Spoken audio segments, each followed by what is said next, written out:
여러분들 지난 시간에 수업 시간에 썼거나 그 숙제로 집에서 써온 논제 답안지 검토 해봤는데 거기에 대해서 조금 할 말이 있어요. 답안지 쓸 때 학생들이 굉장히 실수하는 것 중에 선생님들이 수업 시간에 판서하는 것, 이걸 여러분들이 워낙 많이 봐왔기 때문에 판서하는 그 방식 그대로 그 표현 써가지고 쭉 내 답안지에다가도 그대로 쓰는 것, 이 설명이 뭐 적절한 설명이구나 라고 생각하기가 쉬운데 그럼 안 됩니다. 요걸 그대로 따라가면 안 되는 거고, 답안지에는 진작에 얘기도 좀 했어야 되는데, 답안지에는 정서법에 맞는 우리말 한글로 된 우리말 정서법에 되도록 맞든 맞춤법에 맞도록 잘 좀 써주는 게 요게 기본적인 서술에 대한 얘기고, 수학이나 물리에서도 수학적인 기호들이 어쩔 수 없이 다 나오기 때문에 수식이 들어갈 때는 정상적으로 써줘야 되는 거죠. 정상적으로. 네. 정상적으로 써줘야지 된다라는 게 무슨 뜻이냐면, 어떤 기호가 있으면 수학에서 사용하는 기호 의미를 그대로 써줘야 된다고. 뭐 때문에 그러냐면, 학생들이 제일 많이 남발하는데 안 썼으면 하는 게 화살표라는 기호예요. 화살표. 여러분, 물리에서나 수학에서 화살표라는 기호가 언제 쓰여요? 언제 쓰여요? 그림에서 말고 기호, 부호로서 쓸 때. 요것에 대한 요거 충분 조건, 필요 조건 할 때 나타나죠. 그죠? 양쪽으로 있으면 뭐 이거 서로 간에 필요 충분 조건 이럴 때 나타나고, 또는 벡터 표현할 때 나타나죠. A라는 거는 벡터야 라고 할 때 이렇게 쓸 때 쓰는 거지, 뭐 막 써놓고 막 문장 구조 뭐뭐 해서 뭐뭐 하다 화살표 찍 긋고 뭐뭐 어쩌고 저쩌고 이렇게 쓰는 거, 따라서 그러므로 라는 거 대신에 쓴 거잖아. 보통 선생님들이 설명하고 판서할 때도 마찬가지고. 쓰지 마세요. 그렇게 하지 말고 말 그대로 따라서 그러므로 라는 말 제대로 써준 다음에 넘어가자 하는 거고요. 그리고 학생들이 또 많이 이제 쓰다가 편의적으로 사용하느라고 굉장히 많이 쓰는 것 중에, 물체에 뭐뭐뭐 하는 동안에 가속 도 이렇게 한 다음에 5m/s 제곱 2다 이렇게 쓰거나 요 2다 이런 거 생략하는 경우들이 많이 있는데, 이런 것 때문에 감점이 막 되진 않습니다. 그런데 보기에 되게 안 좋아요. 뭐냐면, 우리말은 우리말 한글 문장 이런 것들 따로 있어야지 되고요, 수식은 수식으로만 연결이 돼 있어야 돼요. 그런데 이거 뭐야, 어떠한 뭐 물체 뭐 A의 가속도 는 5m/s 제곱이다. 는이라는 말 대신, 글자 대신 등호를 쓴 거잖아. 이게 문장과 수식이 섞여 있는 겁니다. 이거 하지 말고 야 짝대기 2개 긋는 거나 는이라고 쓰는 거나 아무 차이 없잖아요. 굉장히 그 시간적으로 절약되고 그런 것도 없잖아요. 그러니까 이런 거는 는 5m, 이거는 어떻게 할 수 없는 거죠. 5m/s 제곱 2다 라고 이렇게 문장으로 써주는 거, 요게 필요하겠고, 이런 거 함부로 문장인데 수식으로 교체해가지고 등호 뭐 이런 걸로 바꿔가지고 쓰지 말라라고 하는 거고요. 그리고 이럴 때 있습니다. 뭐 예를 들면 A 물체, B 물체의 질량을 더하고 싶어. 그럴 때 이렇게 쓸 때죠. A의 질량, B의 질량 한 다음에 10kg 뭐 이런 거 쓰고 싶어. 그런데 이럴 때 원래는 이렇게 해야 됩니다. 문제에서 뭐는 어떻게 표기하기로 하자라는 게 정해져 있으면 그거를 그대로 쓰면 되는데, A의 질량, B의 질량을 나타내는 용어가 정리가 안 돼 있어. 그러면은 A와 B의 질량을 각각 MA, MB라 하자. 또는 뭐 M1, M2 뭐 이렇게 쓸 수 있는 거고요. 정의를 한 다음에 그러면 M1 더 MA 더하기 MB는 킬로그램 단위는 뭐 지금은 생략해도 되지만 마지막에만 괄호를 이렇게 쳐도 되는 거고 이렇게 쓰는 게 가장 정석이긴 합니다. 그런데 어차피 A, B의 질량이 딱 요때 한번 쓰고 다음부터 쓸 일이 거의 없어. 그러면은 이거 정의한 다음에 또 쓰고 해봤자 이거 한 번만 쓰는 거니까 이거를 이렇게 쓰고 싶어진단 말이야. 그럴 때 이렇게 쓰면 절대 안 된다라는 게 아니라 이게 한글이 쓰여 있으니까 이거 우리말이고 문장 가다가 갑자기 부호 등장하고 또 한글 등장했다가 수학기호 등호 나오고 숫자 나오고 막 이렇게 되는 게 이건 문장이냐 수식이냐 구분을 할 수가 없을 때가 있는데 요럴 때 이렇게 씁니다. A의 질량이라는 거를 새로운 문자로 정의를 하진 않고 이게 하나의 숫자야, 물리량이야. 이것도 하나의 숫자 물리량이야 라고 하면 이렇게 쓰는 건 돼요. 어느 덩어리에 이렇게 서술한 만큼 그만큼의 양이 어떤 문자다 라고 하면서 이렇게 쓰는 건 가능합니다. 그러니까 아주 엄밀하게 얘기하면은 이동거리는 등속 운동한다 치고 속력 곱하기 시간이다. 이러면 이렇게 쓴 표현은 적절해요? 부적절해요? 부적절하다고 이렇게 써야 된다고. 물체의 이동거리는 속력과 시간의 곱과 같다. 뭐 이렇게 아예 그냥 문장으로 쭉 풀어서 쓰든가 아니면 어떻게 이렇게만 해주면 이것도 적절한 식이야.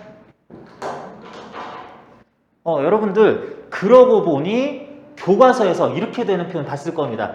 평균 속도는 시간분의 변위라고 교과서에 쓰여 있든가요? 없든가요? 이런 거 본 기억 있어요? 없어요? 봤던 것 같아? 아마 그거는 좀 이런 표현이 적절하지 않게 좀 잘못 쓰인 경우일 때가 많이 있고 아니면 뭐 이런 것까지 크게 신경 쓰지 않았을 수도 있기는 한데 상당히 많은 교과서에서 신경 쓰면서 쓴 교과서 교재, 문제집의 해설지 등등에서는 이게 꼭 이렇게 괄호가 쳐져 있습니다. 그 이유가 이렇다라는 거를 또 V, 바, T, 뭐 S 이런 거 별도로 나타내지 않고 이를 했는데 이게 뭐 지금 잠깐 등장하는 어떤 물리량 하나야 라고 얘기하느라고 이렇게 쓰는 거니까 수식 속에서 어떤 물리량은 덩어리로 뭐 이렇게 하면은 뭐 제곱하고 더하고 뭐 이러는 것들 뭐 이거 말은 틀리긴 했지만 뭐 제곱하고 곱하기 또 뭐하고 얼마든지 쓸 수 있습니다.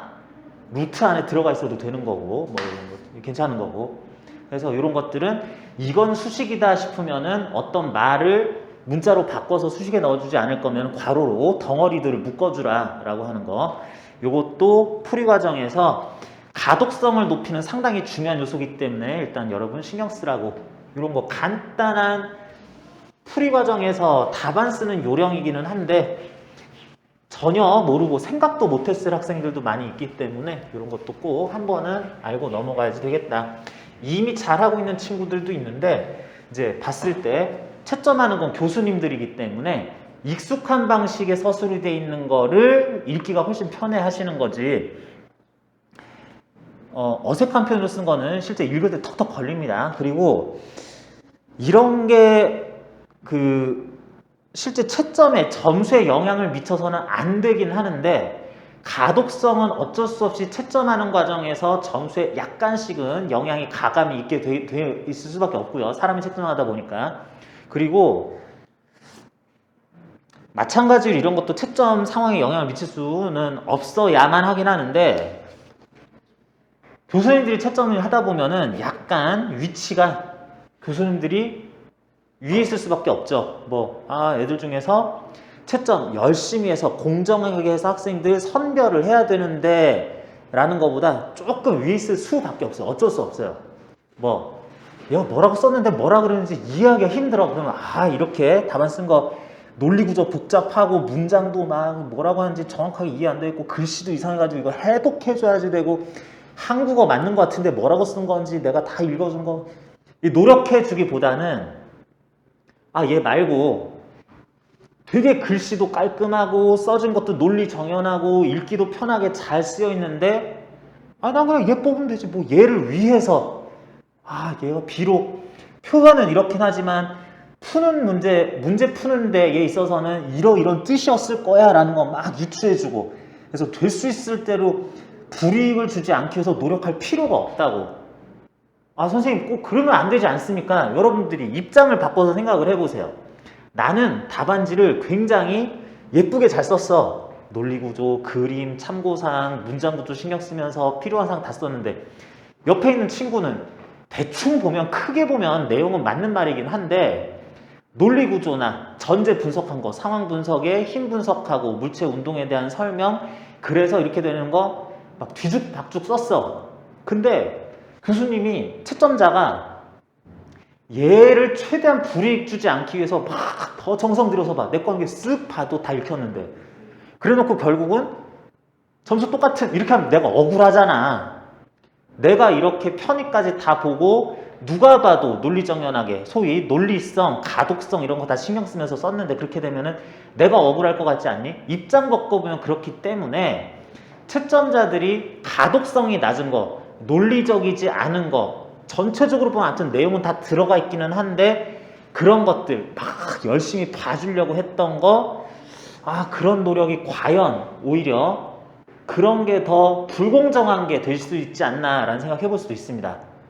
그래서 우리는 최대한 채점자 편의를 봐주면서 답안지를 쓸 수밖에 없다. 그렇게 해야만 좋겠다. 하는 게 좋겠다라는 얘기 다시 한번 합니다. 자, 그래서 지난 시간에 문제 풀어본 것들 좀 전에 첨삭하면서 내용 답안지로 점검을 해봤는데, 그 중에 중앙대 기출문제, 유사문제 뭐 이런 것들 볼 때에 그 전기장, 축전기에 관한 내용들이 있었는데요. 축전기 관련한 내용은 다시 출제되기 또는 당장 출제될 가능성은 상당히 낮다. 아마 안 나올 것 같다. 이렇게 생각해도 되기는 해요. 그런데 관련한 내용으로 전기력에 의한 포텐셜 에너지, 크게 봐서 역학적 에너지 다루고 뭐 이러는 것들이 내용이 약간 더 필요한 게 있어가지고 이쪽에 관해서는 내용 설명을 조금 더 해야지 되겠습니다. 그런데 여러분들 뭐 그것까지 다 알고 과거 자료들 다 가져오지는 않았을 것 같아가지고 관련 내용들 오늘 자료에서 조금 더 정리를 해놓은 게 있어요. 요거는 2회차 때 나갔었던 자료에서 그 내용 고스란히 들어있는 거기는 한데, 오늘 나눠준 자료에서 12쪽부터 보면은 포텐셜 에너지라는 거를 이용해서 이러이런 설명을 할 수 있다. 그렇다면은 이런 문제는 이런 요령으로 접근을 해야지 되겠다. 그랬을 때 역학적 에너지 보존, 역학적 에너지 계산 등등은 이렇게까지도 쓸 수 있다 하는 것도 오늘 조금만 더 설명을 한 다음에 관련 문제 여러분들이 직접 풀어보는 걸로 하겠습니다. 자, 포텐셜 에너지라고 그러는데 어쨌든 포텐셜 에너지도 에너지의 일종이기는 해요. 에너지, 운동 에너지, 포텐셜 에너지 합해서 역학적 에너지, 열 에너지, 빛 에너지, 화학 에너지, 핵 에너지 등등등 에너지는 종류가 여러 가지들 있는데 일단 이런 생각은 하지 않습니다. 에너지라고 하는 것이 마이너스 값이 나온다고 해서 당황할 필요는 전혀 없어요. 왜냐하면 에너지라는 개념 자체가 물체 운동 상황을 해설하기 위해서 만들어낸 2차 개념이에요. 이건 또 무슨 얘기냐면 엄밀한 의미에서는 어떤 물체가 질량이 어떻다. 자, 요 정도까지만 생각합시다. 질량이 어떻다라는 건 관측 결과고, 물체가 특정 지점에서 몇 초 시간 후에 다른 지점으로 이동했다라는 것도 관측 결과예요. 이게 1차적인 자료고, 뭐 부피나 모양 이런 것도 1차 자료긴 하지만 속도라는 거는 관측 결과 자체는 아니죠. 언제 여기 있었는데 이만큼 떨어진 위치, 변이, 관측 결과죠. 이만큼까지 가는 데 있어서 시간이 이만큼 걸렸다를 이용해서 만들어낸 물리량이 평균 속도다라는 겁니다. 순간 속도 개념으로 들어가게 되면 이건 또 계산량이 아니라 관측 결과라고 볼 수도 있겠지만, 이런 식으로 기본 개념이 있을 때 요거는 만들어낸 양이라고, 그런 관측 결과를 기본으로 만들어낸 물리량으로 또 만드는 게 운동 에너지죠. 이렇게 나온 값들을 연결을 해가지고 질량의 속도는 제곱의 절반에서 줄 단위로 나타내는 거를 운동 에너지라고 하자라고 하는, 운동 에너지도 우리가 만들어낸 개념이라고. 그래서 이런 걸 자꾸 왜 만드냐, 위치, 속도, 거리 측정해가지고 물체 운동 그때그때 해석하면 되지. 이런 걸 이용해서 힘, 일 에너지 정리, 역학적 에너지 보존 법칙 등을 사용을 하면 물체 운동을 분석하는데 굉장히 유용할 때가 대단히 많기 때문에 이런 것들은 만들어서 쓰는 것일 뿐인 거다. 그러면 포텐셜 에너지라는 거는 뭐냐? 포텐셜 에너지라는 개념 말보다는, 이런 용어보다는 포텐셜, 잠재적인이라는 거죠. 아직은 실현되지 않고 예측되고 있는, 뭐 이렇게 생각할 수도 있는데, 그야말로 잠재되어 있는 일이다. 잠재일이 포텐셜 에너지다 라고 얘기하는 게 더 좋겠다. 포텐셜 워크라고 하는 것도, 이것도 적절한 용어일 것 같아요. 뭔 말이냐? 여기 질량이 예를 들어 2kg짜리인 물체가 있는데 지면으로부터 10m 떨어져 있습니다. 이 물체의 중력에 의한 포텐셜 에너지는 현재 몇 줄? 중력에 의한 포텐셜 에너지는 중력과 속도는 10m/s이라고 치고 몇 줄? mgH죠. 그래서 200줄이죠. 근데 해당 물체가 아래로 내려가서 현재 높이는 지면으로부터 2m다라고 하는 나중 포텐셜 에너지는 몇 줄? 나중 포텐셜 에너지는 몇 줄? mgh 하니까 2m 높이에서는 40줄 그럼 되겠네. 역시 2kg mgh. 그러면은 포텐셜 에너지가 처음에서 나중 값으로 얼만큼 변한 거야? 포텐셜 에너지 변화는 마이너스 160줄이죠. 여기에서 사실 으로 바뀐 거니까 160만큼이요가 아니라 160만큼 감소한 것을 포텐셜 에너지 변화라고 해야지 되겠네. 그런데 여기 있었을 때 포텐셜 에너지가 왜 200줄이었다 라고 말할 수 있느냐? 여기 있는 상황에서는 상상할 수 있는 것이, 만약에 물체가, 이게 뭐야? 중력에 의한 포텐셜 에너지죠. 여기 있을 때는 만약에 물체가 중력에 의한 이의를 받는다면 지금부터 최대한 얼마까지 받을 수 있을까를 생각을 한다는 거지. 물체가 중력 아래로 20N이라는 이런 크기의 중력을 받으면 지금부터 얼마만큼 중력은 얘에 대해서 일을 할 수 있을까? 최대한 얼마? 중력 방향으로 최대한 내려가면 10m니까 내려갈 수 있는 최대한의 거리 10m 동안 아래로 20N이 할 수 있는 일은 200줄이다 라는 뜻이라고. 포텐셜 에너지는 그러니까 어떤 측면에서는 현재 통장 잔고다 라고 할 수 있다고. 통장에 있는 일 잔고다 라고 할 수 있다고.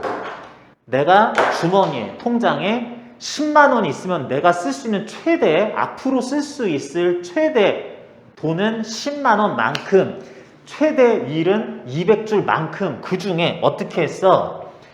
8m 중력 방향으로 오는 동안 20N이 8m 변이 가는 동안에 진짜로 160줄의 일을 했으니까 통장에 있었을, 잠재되어 있었을, 쓸 수 있었을 가용한 최대 일 중에 160을 쓴 거니까, 그러면 내 주머니에, 통장에 10만 원이 있었는데 70만 원을 쓰면 이제 남은 잔고는 30만 원 되는 거잖아. 뭐 포텐셜 에너지가 200줄 있었는데 그 중에 160을 쓰게 되면 남은 지금부터 더 할 수 있는 최대한의 에너지, 최대한의 일은 40줄만큼이 남은 걸로 바뀌는 거잖아요.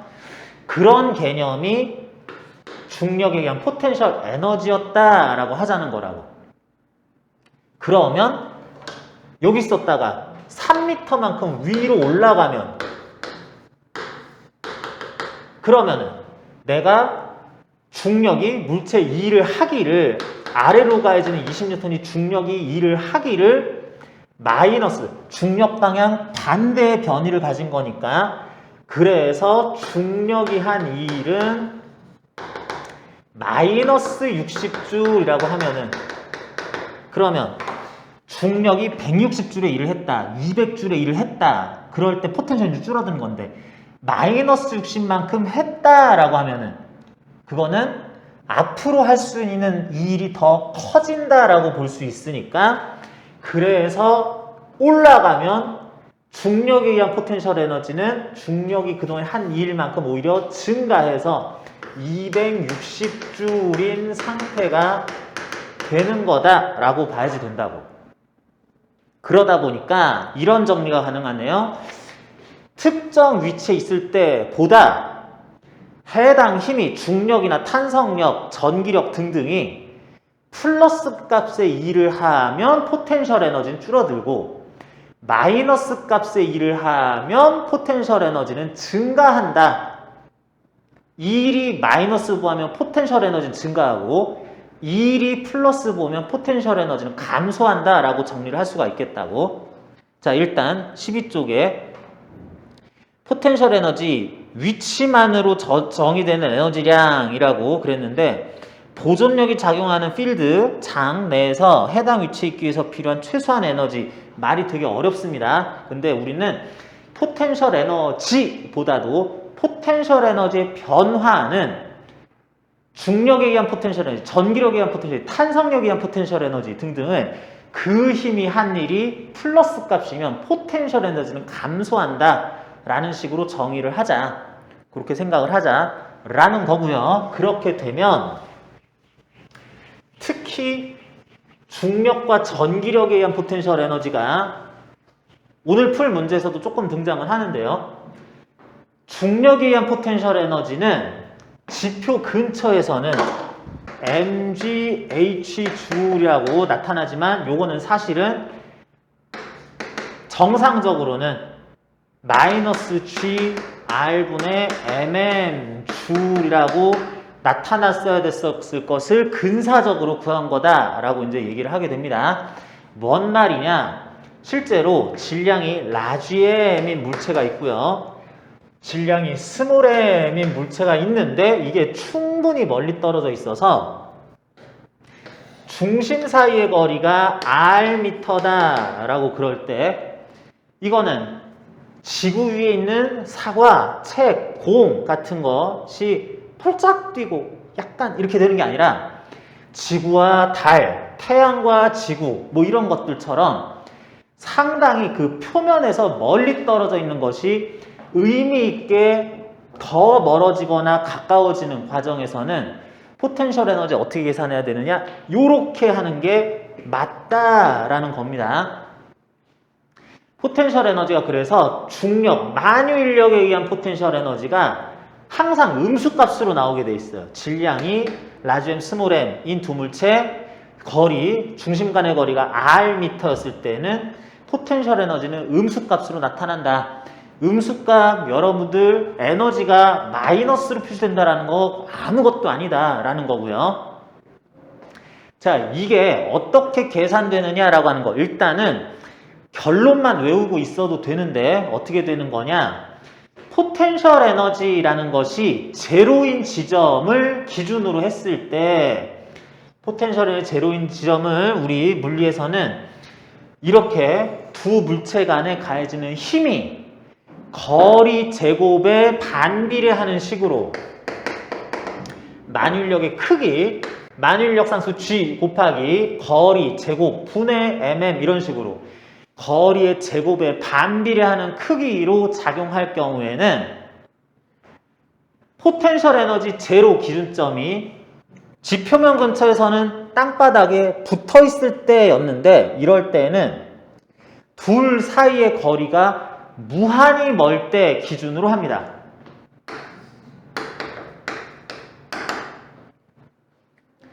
그러니까 질량이 큰 거에서 작은 게 무한히 멀리 있든 작은 거에서 큰 게 무한히 있든 상관이 없어지는 건데 A 물체로부터 B 물체가 얼만큼 멀리 있어야 포텐셜 에너지가 제로냐?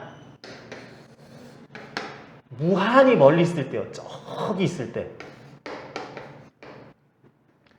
요때가 물체의 포텐셜 에너지 0일 때입니다.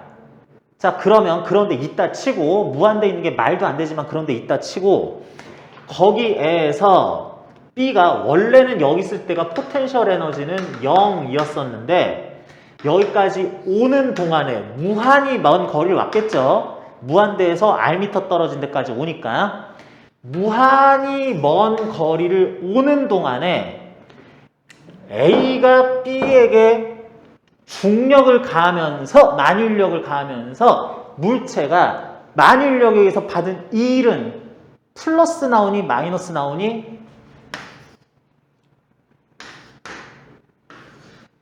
멀리 무한히 먼 데서 이만큼까지 온 동안에 A가 변위를 가지는 B에 가했을 힘, 만유인력은 플러스 값의 일을 해요? 마이너스 값의 일을 해요? 플러스 값의 일을 하죠. A가 B를 당기니까 당긴 방향으로 무한히 먼 데에서 왔으니까 힘의 방향과 변위 방향이 똑같으니까 중력이 만유인력이 한 1은 양수값이 나온다. 그러면 포텐셜 에너지 변화는 어땠겠어? 양수였겠어요? 음수였겠어요?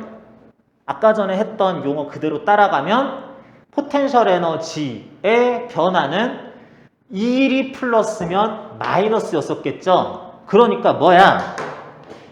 원래 포텐셜 에너지 제로였었던 기준점에서 포텐셜 에너지는 이까지 오면 감소한 상태일 거다. 0에서부터 감소했으니까 현재 포텐셜 에너지는 이렇게 마이너스 얼마라고 표시가 되겠다.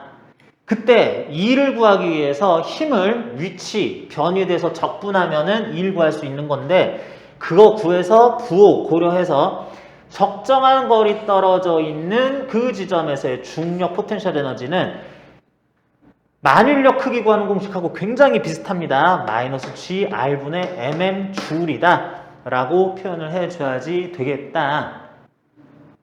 그래서 이게 현재 포텐셜 에너지고 그랬을 때 현재 속도가 V라면은 이런 위치에서 B에 대한 역학적 에너지 구할 때는 어떻게 되냐? 그냥 하면 됩니다. 2분의 1 N V제곱 더하기 포텐셜 에너지인데 그게 마이너스 G R분의 NN 그래가지고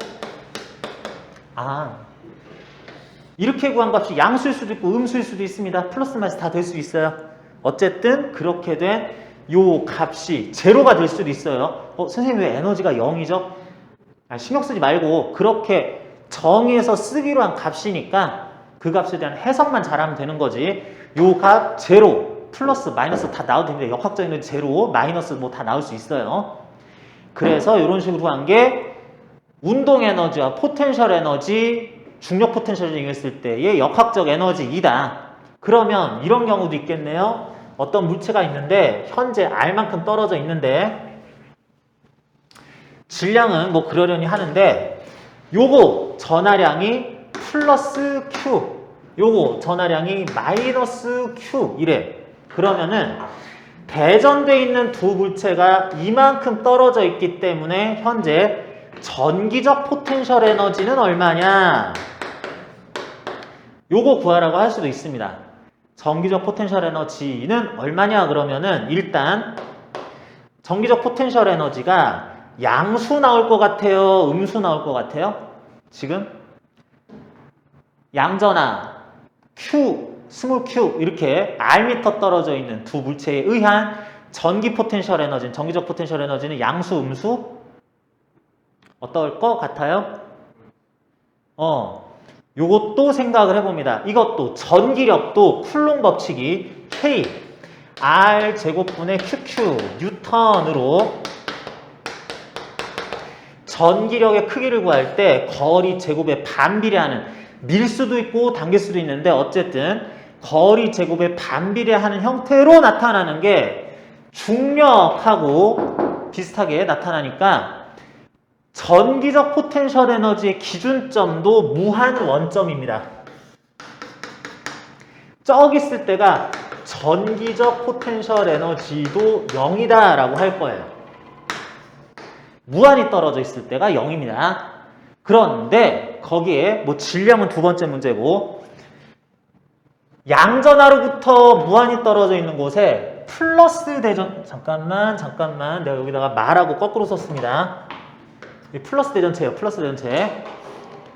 요것도 다 미안합니다. 여기 플러스 대전체고 이것도 플러스 Q쿨롱짜리 였었을 때 이게 여기 있었다면 전기적 포텐셜이 제로인데 어떻게 하다 보니 선생님 얘가 미는데 어떻게, 아니 얘가 미는데 내가 어떻게 이렇게 보냈나 보지. 이만큼을 왔습니다. 그래서 지금 여기 있어. R미터 떨어진 데 있어요. 그러는 동안에 이쪽으로 오는 동안에 전기력은 플러스 대전체 밀리는 방향으로 계속 받으면서 왔겠지. 그러면 그 힘의 크기는 변했겠지만 오는 동안에 전기력이 한 1은 플러스야 마이너스야? 전기력이 한 1은 마이너스 값 나오겠죠? 전기력이 이게 자꾸 절로 나 이쪽으로 미는데도 일로 가네? 그러면서 왔으니까.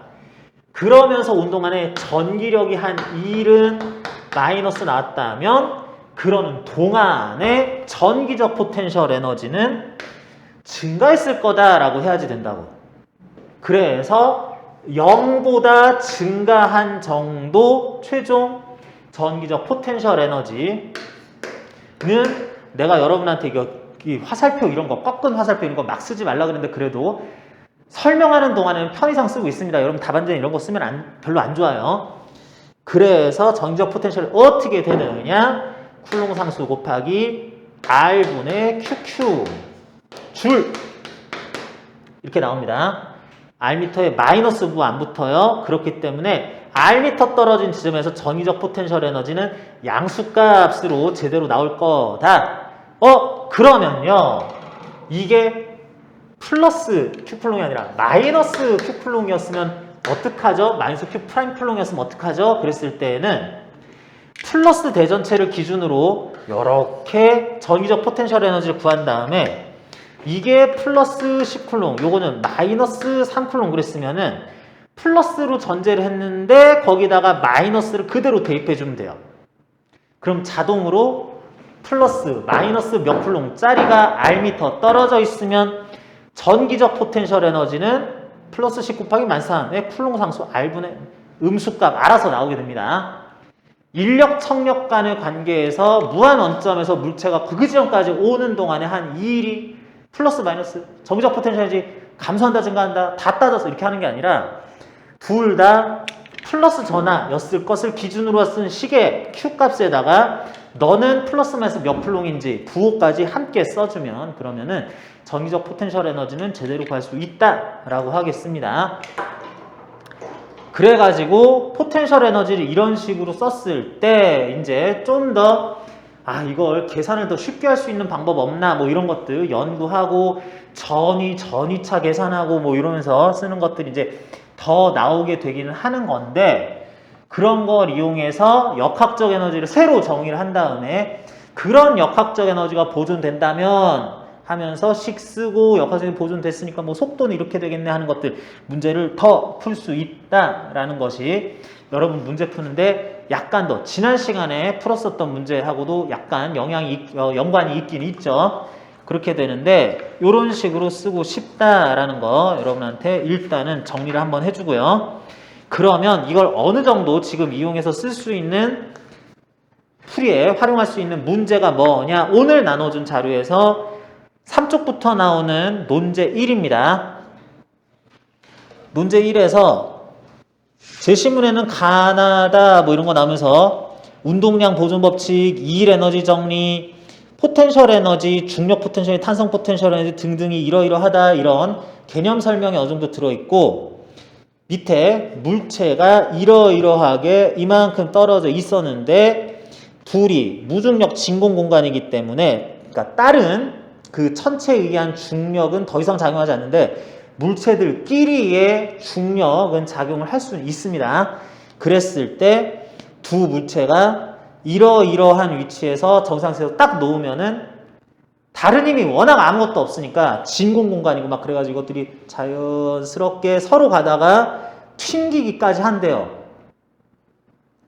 질량이 뭐 어느 정도 작아도 너무 아무것도 없는 데서는 얘들끼리의 만유인력이 상당히 의미가 있어가지고 둘이 서로 막 이렇게 가다가 빵 튕겨가지고 띠용 튕겨나가고 이렇게 될 때 충돌한 직후 두 물체는 각기 속력이 2분의 1로 줄어든 상태로 튀겨나간다 라고 하면은 튕겨나간 두 물체의 중심 간 최대 거리는 얼마로 될 것이냐 라고 하는 문제 있는데 요거 간단하게 푸는 방법도 있고요. 요령을 부리면. 근데 그거보다는 중간 풀이 과정을 일에너지 정리를 조금 더 활용해서 썼으면 좋겠다. 중간 과정을 모두 얘기를 하면서 썼으면 참 좋겠다 라고 하는 취지로 문제는 좀 풀어갔으면 좋겠습니다. 요거 은근히 설명한 내용들이 조금 더 있으니까 요거 적절하게 너무 중간 과정 다 생략하지 말고 한번 그 용어를 잘 써가면서 정답까지 내는 거 답안 작성 지금부터 해봅니다.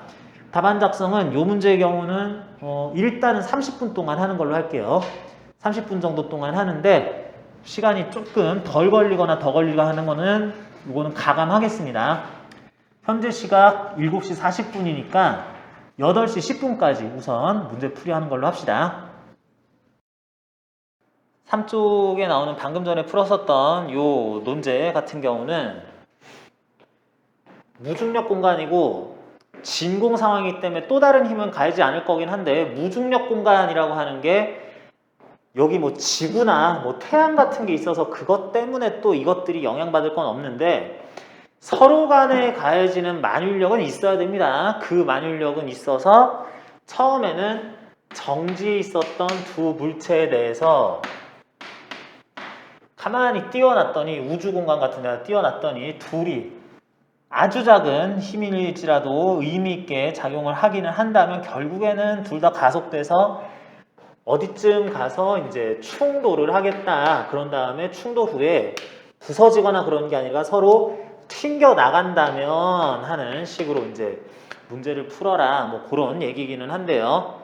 그래서 그런 충돌 과정에 관해서 뭐 탄성 충돌이다, 비탄성 충돌이다, 뭐 이런 얘기들도 관련해서 용어는 좀 언급을 하고 있고요. 제시문입니다. 나에서는 이러저러 하는 동안에 물체의 운동량의 합이 보존되고 에너지, 역학적 에너지도 보존되고 그러지 않을 때도 있고 중력에 의한 일이 어쩌고 하는 개념들 운동량 보존 법칙과 역학적 에너지 보존 법칙 또는 일 에너지 정리에 대해서 설명을 하고 있고요. 다에서는 포텐셜 에너지 두 가지를 소개하고 있습니다. 탄성 포텐셜 에너지는 개념만 소개하지 여기에서는 지금 상관없는 개념이고요. 참고사항처럼 나타나면서 진짜 중요한 거는 m, 라지 m, 스몰 m, 질량을 가진 두 물체 사이의 거리가 r미터, 중심 간의 질량 중심 간의 거리가 r일 때 중력에 의한 포텐셜 에너지는 이렇게 구해진다라고 하는 거 여러분들이 공식 모를까봐 이렇게 설명을 하고 있죠. 자, 그렇다면 지금처럼 나와 있는 상황에서는 물체들의 운동은 어떠할까? 아까 전에 설명을 다 했는데 최초에 정지 상태에서 출발한 다음에 물체들이 서로 당기니까 네가 내가 함께 움직여서 나도 이만큼 너도 이만큼쯤 왔을 때 충돌을 하겠다. 그러는 속력이 VA, VB 있을 거고요. 그런 다음에 튕겨나가는데 튕겨나가는 거는 어느 방향으로 갈지를 모르겠는데 문제에서 충돌 직후 물체는 각각 속력이 2분의 1로 줄어들어서 튕겨나간다라고 그랬는데 그래서 2분의 1V로 튕겨 나갔을 때 움직이다 보면 여기쯤 가는 동안에 둘이 또 땡기잖아. 그러니까 내가 튕겨 나갔긴 했지만 네가 나를 내가 너를 당기다 보면은 멀어지면서도 또 점점 느려지다가 정지하는 위치가 생길 거다. 그게 둘 간의 최대 멀리 떨어졌을 때고, 그러면 다시 이제 가까워지기도 하고 또 충돌도 하고 뭐 그렇게 할 것 같은데, 그러면서 가지게 될 중심 간의 최대 거리는 얼마냐라고 물어봤습니다. 최초의 중심 간의 거리가 D만큼이었다라고 했으니까 이걸 참고로 해서 뭐 몇 배 되는지, 또는 문제에서 나온 D, 라지알 스몰알을 이용해서 표현하는 게 가장 적합할 것 같습니다. 그렇게 되는 과정에서 우리는 충돌 전까지의 운동을 한번 분석을 해야 되고요. 충돌 이후의 운동을 또 한번 얘기를 하면서 충돌 직전 직후에 대해서도 한 번 더 설명을 해야 될 것 같습니다. 자, 그럴 때 각각의 과정, 둘이 가까워지는 과정을 1단계라고 보고, 둘이 충돌 직전 직후를 비교하는 걸 두 번째, 다시 멀어지는 과정에서 서로 정지할 때까지에 대해서는 세 번째 단계다라고 하면서, 요 각 단계에서는 뭐를 이용하면 좋을지라는 것부터 생각을 해볼게요. 이렇게 되는 서로 가까워지는 과정에서는 먼저 생각을 할 수 있는 게 역학적 에너지가 보존되느냐, 뭐 이런 과정에서는 역학적 에너지 보존 쓰고 싶은데 하는 생각이 제일 먼저 납니다. 두 번째로, 이렇게 되는 과정에서 중간에 운동량은 보존이 되느냐, 요것도 궁금하고요. 마찬가지입니다. 충돌 직전 직후 역학적 에너지가 보존이 되느냐, 운동량 합이 보존되느냐, 멀어지는 동안에 에너지는 보존되느냐, 운동량은 보존되느냐, 이것들 다 따져보고 싶어요. 자, 여러분들한테 한번 물어봅니다. 이렇게 되는 과정에서 6개 순서대로 물어볼게요. 가까워지는 동안에 역학적 에너지는 보존이 된다, 안 된다? 보존이 된다. 가까워지는 동안에도 순간순간 운동량들은 변하지만 운동량이 합은 보존된다, 안 된다? 됩니다. 충돌 직전 직후에 있어서 역학적 에너지 합은 보존이 된다, 안 된다? 안 될 수도 있고 될 수도 있는데 지금은 안 되고요. 운동량의 합은 보존된다, 안 된다? 보존이 됩니다. 두 물체의 멀어지는 과정에서의 역학적 에너지 합은 보존이 된다, 안 된다? 보존되고요. 운동량 합은 멀어지면서 느려지는데, 각각의 속력은 느려지는데 보존이 된다, 안 된다? 보존이 됩니다. 그래서 에너지가 요 과정에서, 충돌 과정에서는 손실이 있을 수도 있는 것 빼고는 나머지 구간 동안에는 보존되고, 운동량은 처음부터 끝까지 다 보존되네? 그러다 보니까 운동량이 언젠가 얘네들이 멈출 때, 어느 순간 멈출 때 이런 생각할 수 있어요. 쭉 멀어지다 보니까 얘는 벌써 멈췄는데 얘는 아직도 운동 중이다. 얘는 벌써 다가오기 시작했는데 이제서야 얘는 멈춰서 뭐 어떻게 되고 있다. 이런 생각할 수 있는데, 최초에 계속 가까워지면서도 충돌 과정에서도 멀어지면서도 계속해서 보존됐었을 운동량이 0인 적 있었으니까 0kg/ms로 보존이 돼야 되니까, 마지막에 어느 하나가 멈췄을 때에도 운동량이 보존된다면 그 순간에도 얘도 동시에 멈춰야 된다. 이것도 하나 생각할 수 있겠네요. 운동량이 보존은 되는데 둘이 동시에 멈췄다가 동시에 다시 가까워지기 시작할 거냐, 멀어지다가 얘는 아직 가고 있는데 멈췄다가 이제 따라가다가 멈추다가 뭐 이렇게 되느냐 했을 때, 동시에 멈춰야만 처음부터 계속 운동량은 보존됐어야 되겠구나, 이런 순간이 함께 있어야, 절대 속도로서 함께 있어야 되는구나 라는 것도 확인할 수 있습니다. 그런데 이제 이런 것들을 사용을 할 건데, 자, 여기서 다시 한번 물어봅니다. 여러분들이 판단을 다 지금 정확하게 하긴 했어요. 제대로 하긴 했습니다. 근데 각 과정에서 이런 게 보존되는지 여부를 따지기 위해서는 역학적 에너지가 보존될 조건, 운동량 합이 보존될 조건이 있어야지 되는데 각각의 조건은 서로 다르다. 역학적 에너지가 보존될 조건은 뭐다? 역학적 에너지가 보존될 조건은 역학적 에너지 합 또는 역학적 에너지가 보존될 조건은 운동량의 합이 보존될 조건은 역학 문제 풀 때 너무 많이 나온 내용이기 때문에 이런 거는 이러이러하니까 뭐뭐뭐 법칙이 성립한다, 뭐뭐뭐가 보존이 된다 라고 하는 그런 서술을 하기 위해서는 항상 여러분들이 거의 쓸 말을 외워놓으라고 했습니다. 안 그러면은 이렇게 된다를 쓰고 싶은데 잠깐만 뜬금없이 쓰면 곤란하고 답안 서술 과정에서 논리성을 확보를 하려면 이러이러한 걸 내가 확인했으니까 요거 보존 법칙 성립하는 거 써도 돼요 라는 거를 전제 쓰고 조건 확인한 다음에 넘어가야 논리성이 완결되는 거다 했으니까 자주 쓰는 거는 용어를 외우자 그랬어요. 자, 역학적 에너지가 보존될 조건, 운동 에너지 보존된다, 뭐 포텐셜 에너지가 보존된다 이런 건 안 합니다. 역학적 에너지가 보존될 조건은 뭐다? 역학적 에너지가 보존될 조건은 우리는 역학적 에너지는 운동 에너지, 포텐셜 에너지 더한 거라고 해야지 되는 건데 그 포텐셜 에너지는 뭐야? 포텐셜 에너지는 종류가 다양하다. 중력에 의한 포텐셜 에너지, 전기력에 의한 포텐셜 에너지, 탄성력에 의한 포텐셜 에너지를 쓰는 거는 일단 우리가 모든 문제 풀 때 사용을 하고 있습니다.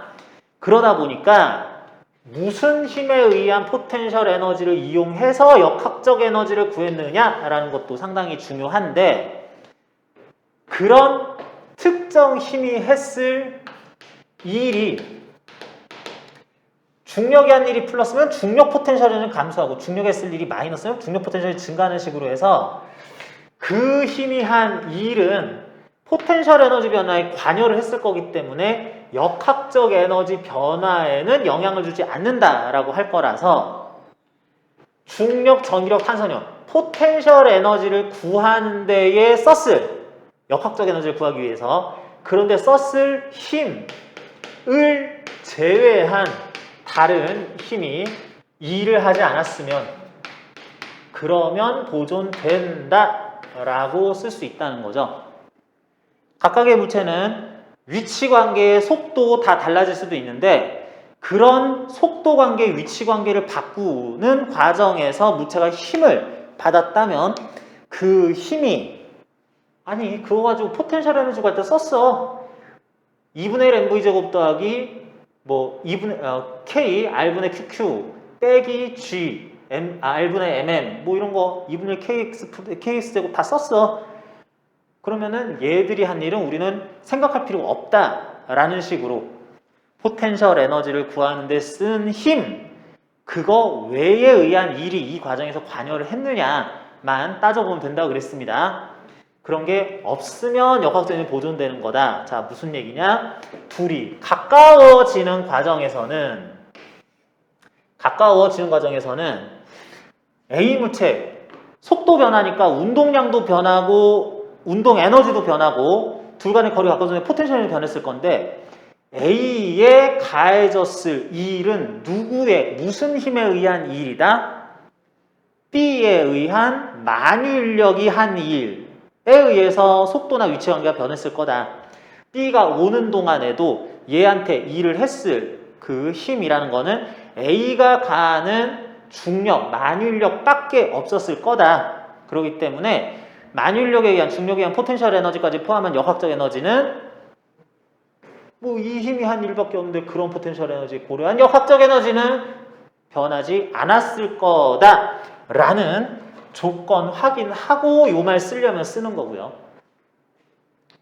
요 과정에서도 마찬가지 둘이 멀어지는 과정에서도 같은 의미로 둘이 멀어지는데 점점 위치관계가 변하고 속도가 느려지다가 멈출 건데, 동시에 멈출 건데, 그러는 과정에서도 너의 속도를, 나의 속도를 늦추게 하는 그런 원인들, 중력, 네가 나한테, 내가 너한테 가는 중력, 만유인력만 작용하고 있으니까, 그래서 역학적 에너지는 변하지 않고 변하지 않아서 합도 변하지 않을 거다 얘기할 수 있는데, 요때는 역학적 에너지가 왜 변할지도 몰라요. 실제로 지금 변할 거고요.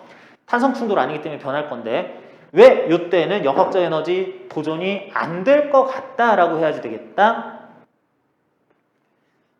역학적 에너지가 보존이 안 되는 이유가, 각각의 물체가 둘이 충돌하는 동안에도 중력은 바뀐 반대, 그건 상관없고요.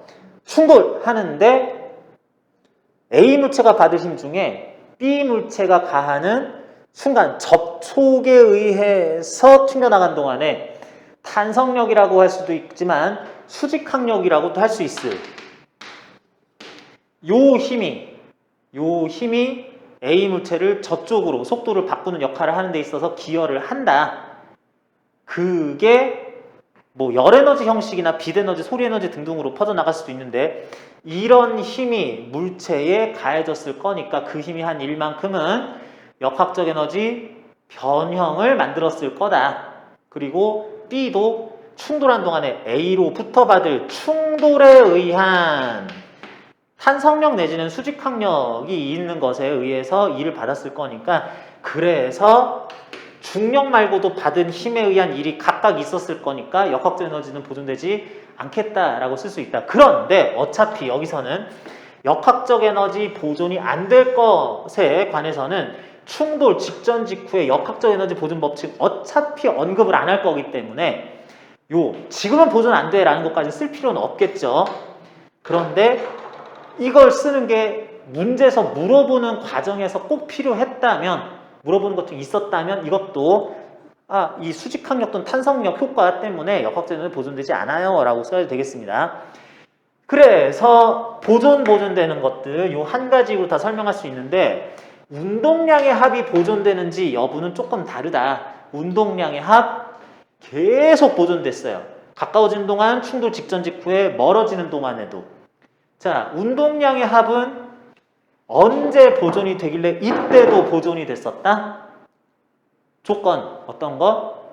운동량 보존 법칙은 물체 하나의 운동량이 보존된다 이런 말은 안 쓰죠. 그런 말은 안 쓰는데, 운동량 보존 법칙은 운동량을 합할 물체가 3개, 4개, 10개, 100개 등장할 수도 있어요. 근데 보통 2개인데 운동량에 네 거 내 거 합이 보존된다 라고 할 건데, 운동량을 합할 그 두 물체가, 운동량은 각자는 변할 거지만 두 물체가 서로 간의 내부적인 힘에 의해서만 영향을 받고 충격량을 받고 운동량이 변할 때, 그렇다면 운동량의 합은 보존된다 라고 해줘야지 되겠다.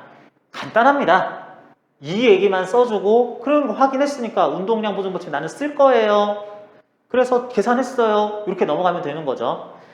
두 물체 A, B가 서로 가까워지는 과정에서 얘네들의 거리 관계는 상관없죠. 운동량이니까. 속도가 빨라지면서 운동량이 증가했는데, 둘의 운동량의 합은 왜 변화가 없느냐? 내 속도를 빠르게 한, 네 속도를 빠르게 한 그 힘이 바로 A가 B에게 가하는, B가 A에게 가하는 만유인력 때문이었으니까 이 경우는 운동량 보존된다. 멀어지는 과정도 마찬가지죠. 둘 사이의 거리가 멀어질 때에도 내가 느려지는 이유는 네가 나를 당기니까, 내가 너를 당기니까 하면서 갔기 때문에 서로 간에 내부적으로 운동량을 합할 물체끼리 서로 가하는 힘에 의해서 속도 변화가 일어났으니까 이런 말들 써주면 되는 거라고.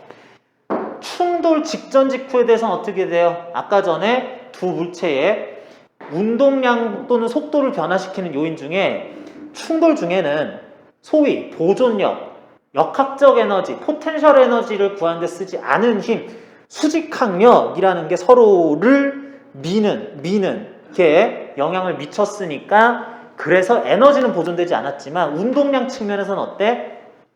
운동량 측면에서는 충돌 과정에서 내가 너를 미는 힘이나 네가 나를 미는 힘이 그게 역시 A, B의 운동량을 합할 건데 B가 A에게 간 거고 A가 B한테 간 거니까 그것 또한 내부적인 힘이었다라고 써야지 되는 거기 때문에 운동량 입장에서는 상관이 없었다는 거죠. 비보존력이라도 두 물체가 서로 간에 작용하는 거는 운동량 보존하는데 뭐 아무 상관이 없습니다. 예를 들면 이런 경우도 있어요. 비보존력의 대표적인 경우가 공기저항과 마찰력 이런 건데 두 물체가 우주 공간, 그냥 뭐 등속 운동 충분히 할 수 있을 공간에서 진짜로 등속 운동 합니다. 등속 운동 하는데 둘이 가다가 좀 억지로 끼워 맞추자면은 이게 스쳐 지나가요. 수직 항력 이런 거 대충 다 넘어가자. 그냥 설명을 위한 거니까. 둘이 스쳐가는데 둘이 묘한 아주 완벽하게 이들이 면을 이렇게 맞대고 가가지고 둘이 이렇게 긁으면서 지나갔어. 그럼 어떻게 돼? 얘는 그냥 등속 운동하다가 또 다른 물체하고 이렇게 긁히니까 느려지겠죠. 역학적 에너지 손실이 되면서 열 발생하고 뭐 그렇게 될 겁니다. 얘도 가다가 위에서 뭐가 이렇게 긁히니까 얘도 느려지면서 속도 느려진 만큼 뭐 열 에너지 발생해도 뭐 그런 게 있었을 겁니다.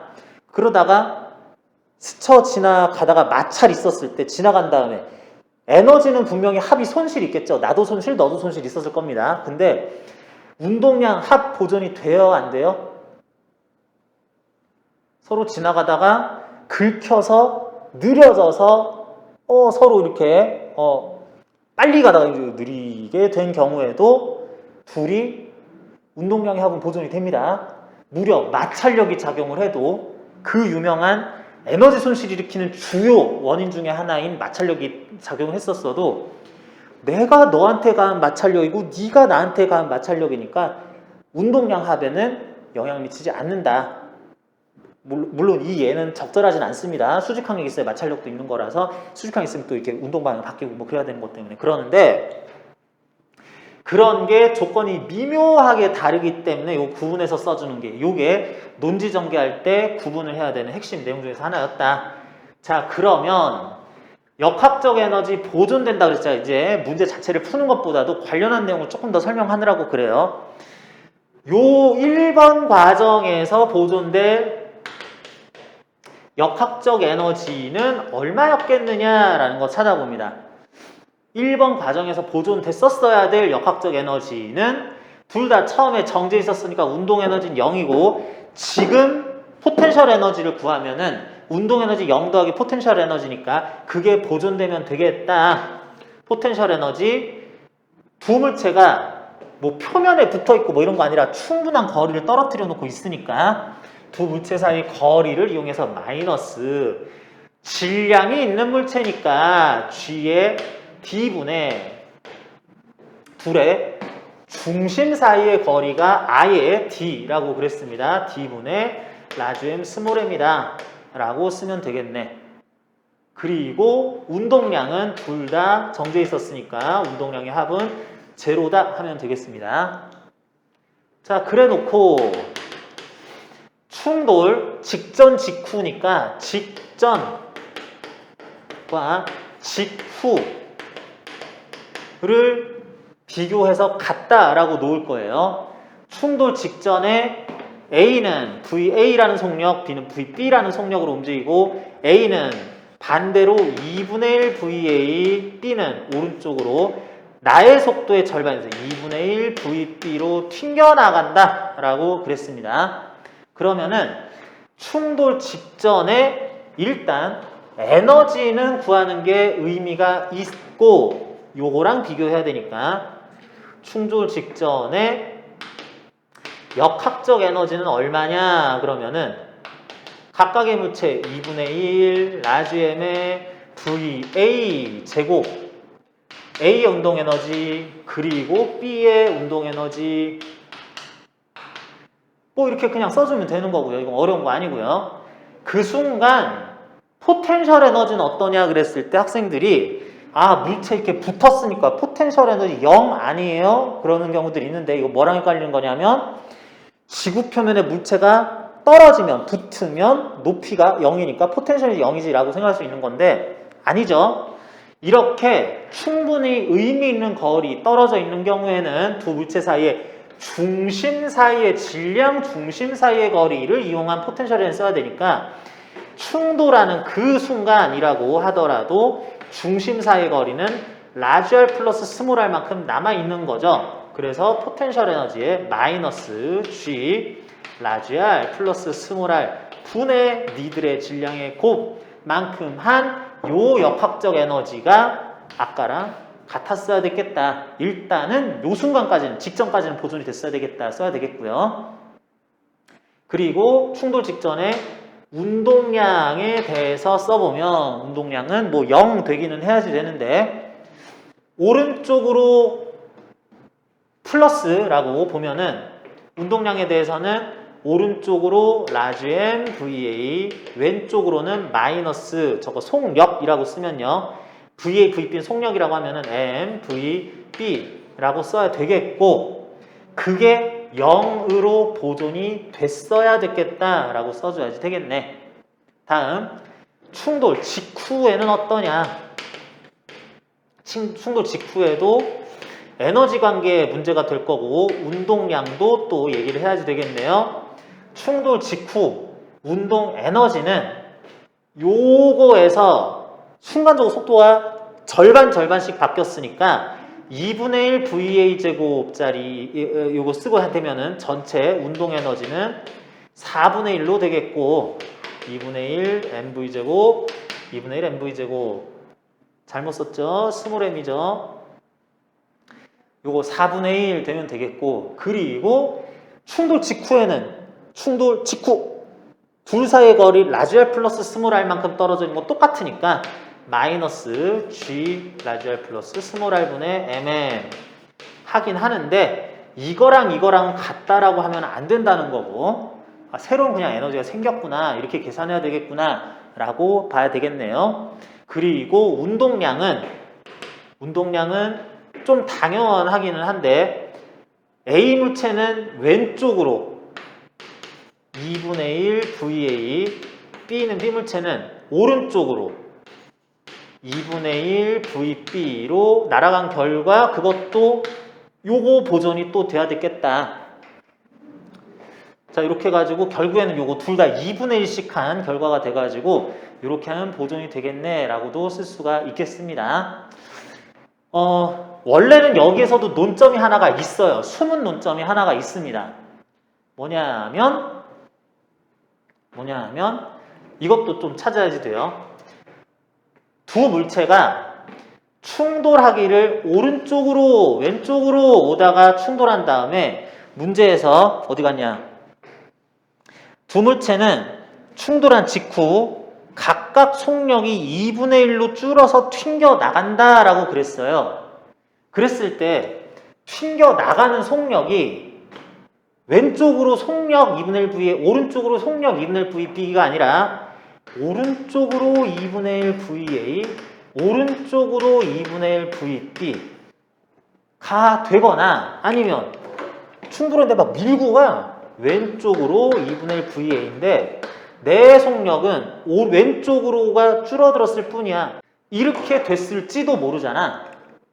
이렇게 될 수도 있는데 아주 자연스럽게 각각의 속력이 2분의 1로 되면서 양쪽으로 벌어져 절대 속도는 각각의 방향이 바뀌지 밀고 나가 이렇게 되지는 않아 라고 쓸 수 있는 이유도 원래는 써야지 돼요. 운동 방향이 중요하니까. 이거 고려해 봤어요? 두 물체 당연히 뭐 이렇게 되니까 뭐 그렇겠지 할 수도 있는데 이거 고려해 봤어요? 이걸 보고 그건 당연히 안 되니까 당연히 그럴 리는 없으니까 라고 생각하는 건 조금 곤란합니다. 당연히 그건 아니다 라고 생각하는 건 곤란하고 이것도 요 정도는 내 생각에는 같은 문제였으면 논술 문제 수준에서는 써주는 게 좋았을 것 같아요. 왜? 둘은 서로 충돌 후 각각 운동 방향 반대로 속력이 절반이 돼서 날아간다 이렇게 쓴 게 아니라 속력이 절반이 된다라는 식으로 썼으니까 무슨 말이냐면 이렇게 된다면 노란색 충돌 후 일단은 둘 다 오른쪽으로 가거나 파란색 충돌 후 둘 다 왼쪽으로의 최초 속도를 가진다라고 한다면 운동량의 합이 제로가 절대 될 수 없죠. 왼쪽 오른쪽 오른쪽 왼쪽으로 운동량 합이 타구하면 0 돼야 되는데 얘네들이 상쇄될 운동량이 없으니까 그러니까 이 얘기는 둘이 충돌 후에 정확하게 반대로 각각의 속도가 뒤집어진다라고 해야 되는 것도 언급 한번 그렇게 어려운 말 아닙니다. 이때 운동량이 보존이 되니까 각자의 속도는 왼쪽 오른쪽으로 바뀌게 된다라고 하는 것도 요것도 하나 논점으로 써줬으면 좋겠다. 이런 숨어있는 논점들 잠깐만 문제풀이에 있어서가 아니라 약간 더 추가적인 내용이긴 한데 실제로 똑같은 문제가 출제가 됐다 그랬을 때 이런 거 잡아내는 것도 의미가 있습니다. 뭐냐면 출제자가 문제를 내는 과정에서 약간 실수를 할 때가 있어요. 실제로 그런 일도 제법 있었습니다. 아, 여기서는 요 조건 안 나오면 좀 곤란한데 이거 얘기해줘야 되는데 싶은데 그런 거 안 나오는 문제들도 가끔 있습니다. 수능 문제처럼 정말 막 열심히 문제 만들고 서로 검토하고 검토 한참 해가지고 세트 만들고 이러는 것보다는 논술 문제는 아무래도 각 대학 출제자들이 그렇게 검토진이 막 많이 달려들진 않아요. 그래서 실제로 약간 오류라고도 할 수 있을 만한 문제들이 출제된 경우들이 간혹 있는데 여기서도 그런 문제라고 할 수 있어. 둘이 충돌한 다음에 어떤 방향으로 충돌 직회 움직일지에 대해서 정확한 언급이 없었는데 이게 하나는 의도였을 수도 있습니다. 그것도 논점이다. 아니 뭐 운동이 바뀌었으면 속도가 바뀌었으면 어느 방향으로 얼만큼의 속력으로 움직이는지는 물리에서 가장 중요한 우리가 풀어야 되는 확인해야 되는 것 중에 하나죠. 그걸 네가 찾아내라 라는 게 의도였으면 당연히 배점에 있었을 거고 야 요렇게만 설명했는데 이것도 찾았냐? 아 대충 넘어갔네. 아 이거 설명하면은 추가 점수 있는데 할 때도 있을 거고 두 번째 아 속력 절반 된다고만 그랬지 반대로 튕겨나간다는 말을 내가 안 써놨었네 했는데 일종의 실수인데 그러는 바람에 배점에 이거 운동 방향이 서로 반대해야 한다라는 거 짚는 게 요거 언급하면 추가 점수 이게 없었을 수도 있어요. 그런데 학교별로 그 논술 문제 정답 이제 출제된 것들 공개를 하고 채점 기준 이런 것들 공개하는 학교들도 있어요. 그러는데 그런 학교들 보면은 학교들에서는 이런 거 썼으면 득점, 안 썼으면 감점 내지는 뭐 안 썼으면 됐고 뭐 이런 것들 배점표 중에 기타 전체적으로 합리적으로 내용 전개를 잘 했다. 전체 답안지 취지를 볼 때 이 정도 점수 조금 더 줄 수도 있다라는 여지가 있습니다. 15점짜리, 10점짜리 문제 1점 내지 2점 정도는 전체적인 뭐 사고의 전개, 문제풀이에 대한 타당성들을 고려하였을 때 추가 점수 이런 것들 줄 수도 이런 말이 있습니다. 거기에서 내가 요렇게만 썼으면 이걸 건드렸어야 되는데 언급을 했어야 되는데 배점수에 안 넣었는데 얘가 바로 그걸 넣었네 싶으면은 그런 부분이 고려해서 보니까 답안지가 예뻐서 글씨를 잘 써서 그림을 잘 그려서 읽기가 편해서 이렇다기보다는 요것도 논점인데 배점표에 내가 실수로 까먹었네 라고 할 만한 상당히 중요한 것들을 콕콕 집었으면 그러면 추가 점수가 더 가기도 하겠다. 이건 내 의도기는 한데 이 문제된 의도입니다. 그 중에 충돌 후 물체의 운동 방향에 대해서 어영부영 넘어서 이렇게 되겠지 뭐 하는 게 아니라 요거 딱 짚어주는 것도 속력이었지만 이렇게 운동 방향이 될 수밖에 없다. 그리고 한 줄입니다. 한 줄 반이에요. 그거 써주는 것도 논점이었다 하겠습니다.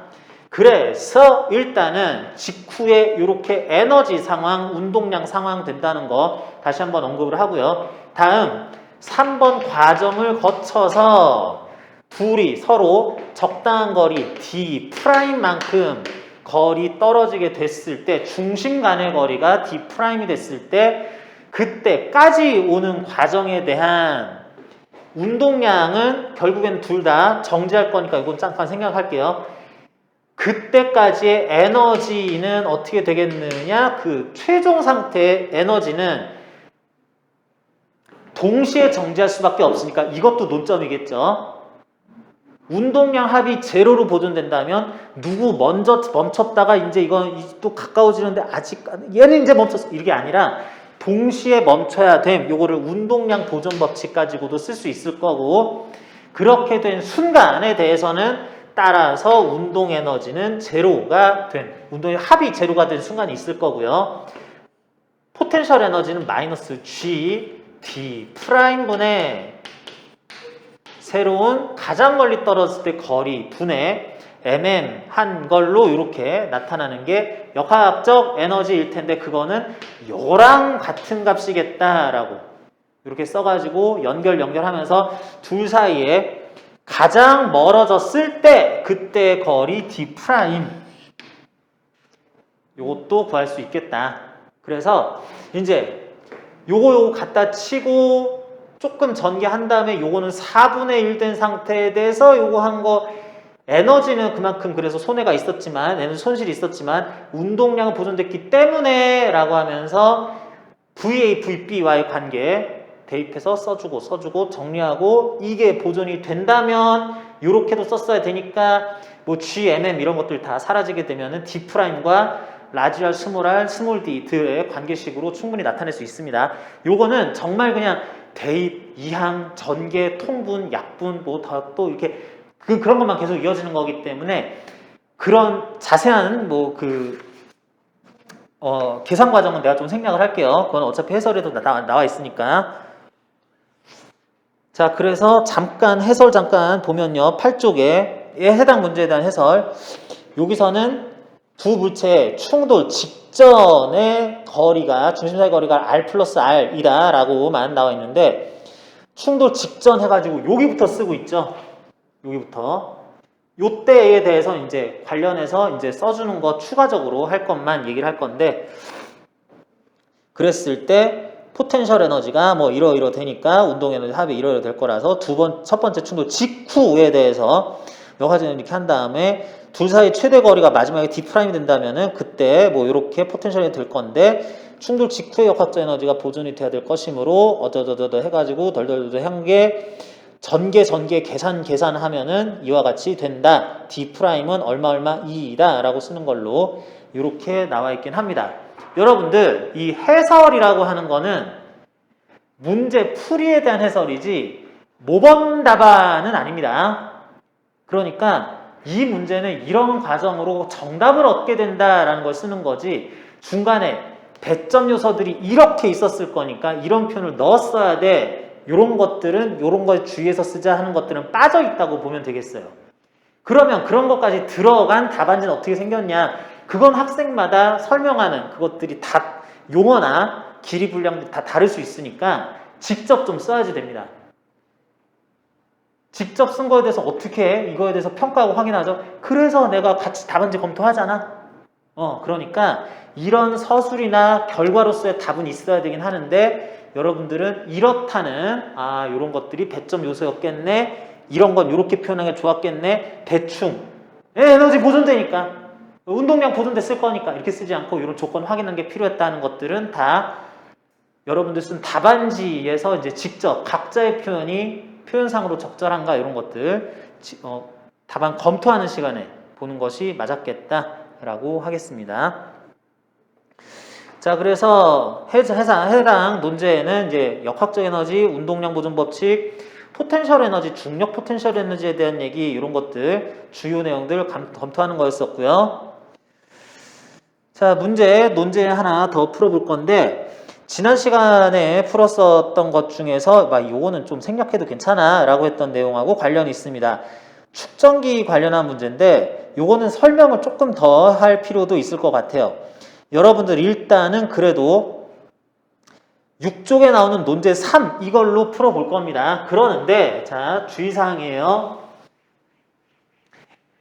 이 축전기 문제는 중요합니다. 전기장 개념이 들어가는 거라서 중요하긴 한데 회로를 분석하고 축전기 전기 용량의 전기 에너지가 얼마큼 저장됐느니 이런 것까지는 다 보고 축전기에 합성하는 거 이런 것까지는 안 볼 건데 아마 그런 문제는 시험에서 나오기 굉장히 곤란한데 특히 연세대에서는 거의 나올 가능성이 없다 그러면 또 말 함부로 하는 거죠. 적기는 적은데 여러분들 물리2 공부 제대로 안 했으면 열심히 안 했으면 이런 문제 또 까다로워 할 텐데 자, 이거 연습입니다. 여러분들이 제시문 참고하면서 잘 못 풀겠는데 그래도 실제로 이런 문제가 나왔으면은 정답이라는 내가 확정은 없어. 확신은 없어. 하지만 그건 나랑 같이 경쟁하는 응시자들 다 똑같을 거니까 그 가운데 배점 요소를 최대한 건드려서 이거 문제 보고 포기하고 나 이거 못 풀겠는데 하고 포기하고 백지내는 친구들보다 의미 있는 풀이 과정에서 써야 되는 어떤 용어나 개념들 이럴 때는 이러기는 해야 돼. 공식, 법칙 이런 것들을 어떻게 쥐어 짜내느냐 문제를 잘 풀면 됩니다. 근데 만약에 선생님 이거 잘 모르겠는데 싶으면은 포기 나 이거 잘 몰라 설명이나 들어야지 하지 말고 요거 짜내는 훈련하는 거 요걸 지금 하는 시간이다 라고 생각하고 요 문제 접근해 봤으면 좋겠습니다. 요 문제는 쉬는 시간 잠시 가지면서 풀이도 시작을 할 거라서 다 포함해서 9시 30분까지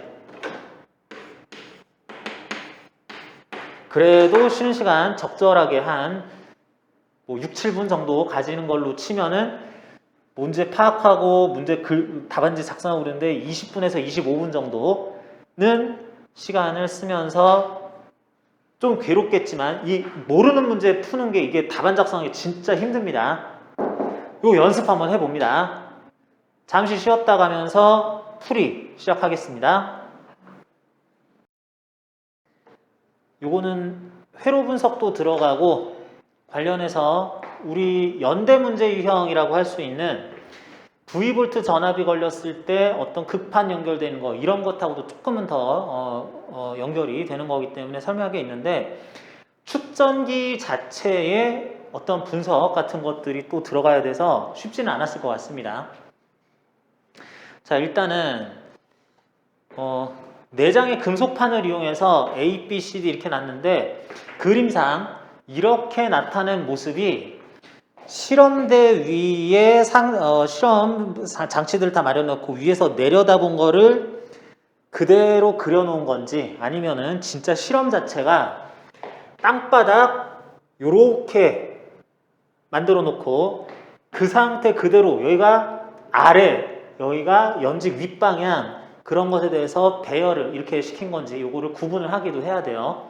그러는데 지금 문제 같은 경우는 중력 어쩌고 이런 얘기들 나오고 있고 여기서도 마이너스 y 방향으로 중력과 속도 표시를 했다라고 하는 것에서 실험대를 내려다보고 그대로 그림에다 그린 게 아니라 여기가 땅바닥 있고 연직 윗방향으로 이렇게 세워놓은 그런 실험 장치에 대해서 실험하고 있는 중이다라고 생각해야 되겠습니다.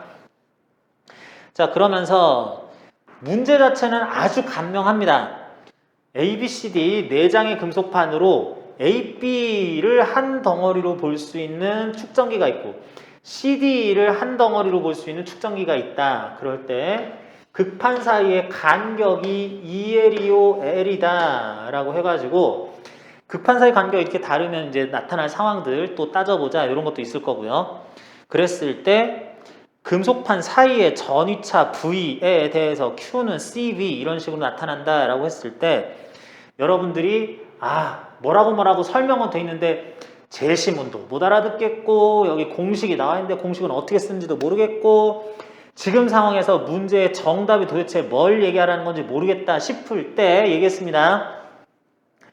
여러분들이 지원하는 학과 같은 시험을 보면서 합격 불합격을 다툴 친구들은 똑같은 실력인 학생들이 모여있을 거기 때문에 어차피 그 학생들이 내가 어려워하는 만큼 내가 쉬워하는 만큼 문제 난이도를 똑같이 느낄 거다. 그렇기 때문에 내가 모르는 문제를 접했을 때는 절대로 당황하지 말고, 내가 모르는 만큼 친구들도 당황하는데 나만 당황하지 말고, 다들 정답은 못 풀 거니까 배점 요소 몇 개만 열심히 재심은 다 정독하고, 이런 상황이라면 뭐라도 끌어 써가지고 그에 의해서 이런 결과 나온다라는 거, 정답을 맞췄음을 전제로 해서 채점을 하는 게 아니라 필요한 내용이 들어가 있으면 그에 대한 점수는 줘야지 되기 때문에, 마치 수능 문제를 푸는데 물리 1, 물리 2 1번부터 20번 중에 3번 모르겠다, 17번 모르겠다, 20번 모르겠다, 만점 못 맞을 거면은 난 이 문제 안 풀어, 이게 아니라 내가 만점을 못 맞지만 그래도 1번부터 몇 번까지 19번까지는 풀고 나머지는 못 풀면은 그럼 푼 거에 대해서는 점수가 나온다는 거죠. 그런 느낌으로 필요한 내용들을 언급만 하면은 어느 정도는 점수를 다 얻어갈 수 있을 거다라는 자신감 가지고 문제 풀기 시작을 해야 된다는 거예요. 그런 개념에서 이런 유형의 문제가 나왔을 때는, 이거 실제로는 경희대에서 최근에 출제됐던 문제이기는 한데, 경희대 뭐 지금 시험 보진 않지만 이런 유사 내용으로는 어디서든 연대나 중앙대에서도 나올 수 있기 때문에 한번 살펴봅니다. 아무튼 간에 전반적인 실험 장치를 이렇게 구성을 했는데, 여기다가 Q 쿨롱짜리 대전 입자를 갖다 놨더니 얘가 가만히 정지산 상태가 됐다라고 그럽니다. 근데 이것도 하나 확인을 해야 되겠어요. 이 Q 쿨롱짜리는 양전할까요? 음전할까요? 양전할까요? 음전할까요? 일단은 Q 쿨롱짜리가 질량 m이라 그랬으니까 이 물체 자체는 중력을 받는 거는 설명을 해야 돼요. 쭉 낙하를 해야 되는데 공중에 둥실둥실 떠 있다는 거죠. 그런 상태로 정지해 있다는 얘기는 뭔가 위쪽으로 같은 크기의 힘을 받아서 상쇄되니까 정상태 유지할 수 있어야 된다라고 해야지 되겠네. 그런데 그 힘이 뭘까라고 그랬을 때 전반적인 취지를 봤을 때 전기력일 가능성이 매우 높네요. 전기력 맞습니다. 이런 실험 장치에서 Q 쿨롱에 전하량이라고 했을 뿐인 거지, 뭐 플러스 Q 이렇게 안 나와 있어도 마이너스 Q라고 안 나와 있으니까 당연히 양전하겠지 이렇게 생각하면 안 되고요. 이런 전기력을 받을 상황이려면은 해당 전하의 종류가 뭐여야 되겠다? 해당 전하의 종류가 뭐여야 되겠다? 자, 봅니다. 여기 마이너스 플러스 하는 식으로 V볼트짜리가 전지가 연결돼서 전이차 걸어줄 거고요. 그래서 이렇게 가면 여기에 마이너스극, 여기에 플러스극이 연결돼 있으면은 전반적으로 여기가 마이너스 플러스 된 거라서 직렬로 연결됐든 병렬로 연결됐든 상관없습니다. 그런 상황에서 플러스에서 마이너스 쪽으로, 플러스에서 마이너스 쪽으로 전기장이 형성되고 여기서도 똑같이 형성된다, 이렇게 보면 되겠어요. 전기장의 세기는 두 번째 문제인데, 이런 식으로 전기장이 위로 형성된 공간이었을 거다. 플러스가 아래, 마이너스가 위니까 전위가 위에가 낮다, 아래가 높다. 전위가 높은 곳에서 낮은 곳 쪽으로 전기장이 형성된다라고 하는 거 그대로 그려주면 됩니다. 요것도 오랜만에 하니까 헷갈리면 안 돼요. 우리 지난번에 3회차 때였나? 2회차 때였나? 2회차 때였나? 전기장, 전위 이런 얘기 했던 것들, 연대에선 특히 요 전위, 전기적 포텐셜 에너지, 전기장 개념, 전기력선, 등전이면 이런 개념들 꼭 알고 시험 보러 가야지 된다고 그랬으니까 이것도 다시 한번 확인하고요. 그래서 여기 어떤 점전하, 대전체라고 할 수 있을 것이 위쪽으로 전기력을 받아야 되는데 그게 전기장 방향이야. 그러면 나는 전기장 같은 방향으로 힘을 받는 거니까 전하가 종류가 플러스여야 되겠죠. 양전하짜리 물체입니다. 이런 데다가 뭐 둥실둥실 띄워넣으면 더 당연히 전자겠지 이렇게 생각하고 시작한 친구들도 있는데 그것도 아니라는 것도 하나 확인 필요하고요. 그래서 현재 받는 전기력이 이처럼 나타나야지 되겠다. 중력 mg와 전기력 얼마 간의 관계는 이렇게 나타내겠다라는 거 하나 확인을 합니다.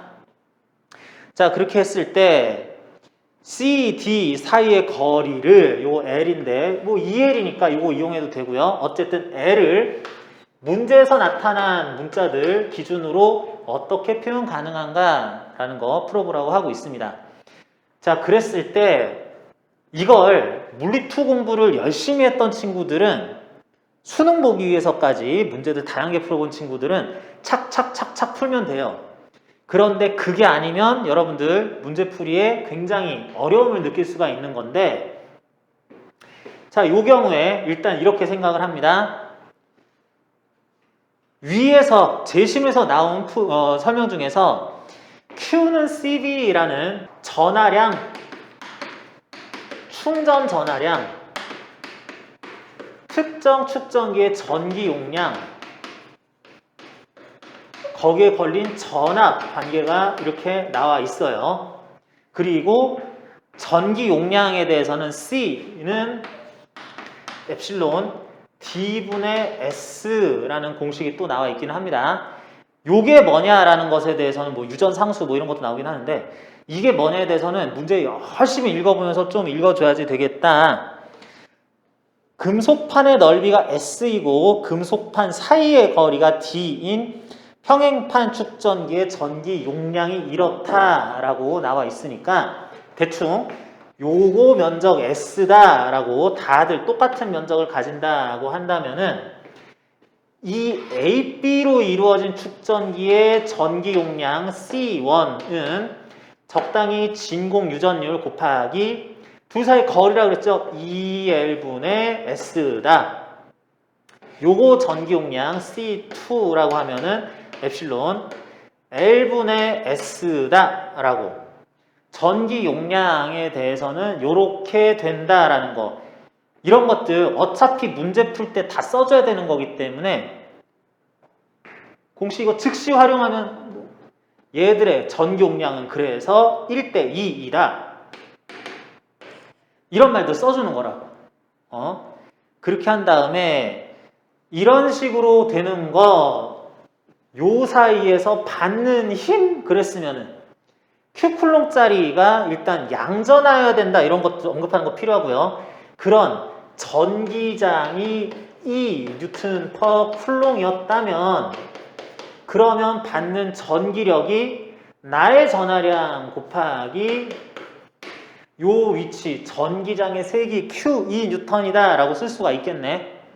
그러면 Q는 구해졌으니까 그게 mg이기만 하면 되는데, E를 이제 다른 것들과,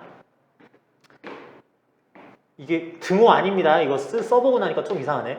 전기장의 세기가 2 뉴턴 퍼 쿨롱이었으면 받는 힘이 요것이자 mg와 같게 나타나야 된다. 이제 이 값만 어떻게 바꿔주면 되겠다라는 걸로 돌아가네요.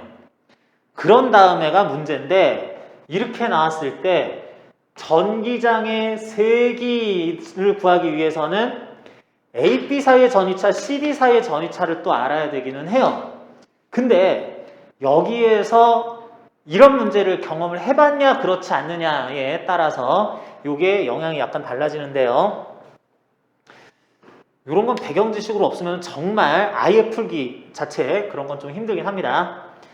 이렇게 됐을 때 요 극판 사이에, 두 극판 사이의 전기장 이런 거 우리가 풀어본 적이 있는데, 극판의 전기장이 요쪽 B에서 A로 이렇게 된다는 얘기는 극판 B가 플러스로 대전되고 극판 A는 마이너스로 대전된다는 말입니다. 그러니까 전기장이 이렇게 형성되겠죠. C-D 관계에서도 D가 플러스로 C가 마이너스로 대전됐으니까 이렇게 되겠지 싶은 거예요. 그런데 B와 C는 도선으로 연결되어 있는데 사실은 C, D는 직접 연결이 안 돼 있어요. 그리고 D와 A가 남의 저쪽 극판하고 연결해가지고 사실은 A와 D가 연결되어 있게 됩니다.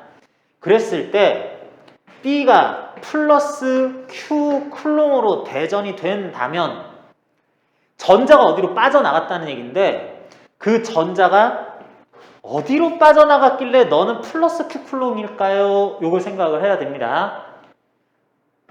요렇게 건너뛰어서 무슨 광전 효과 일어나서 날아가고 뭐 이러진 않았을 건데, 그러면 여기 또 어디로 빠져나갔겠냐? 여기로 빠져나간 거예요.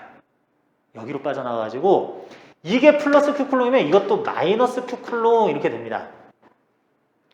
그리고 이렇게 됐을 때 여러분들이 축전기 들어간 회로 이런 것들에서 기본 이해가 좀 있어야 이 문제는 사실 풀 수가 있는데요.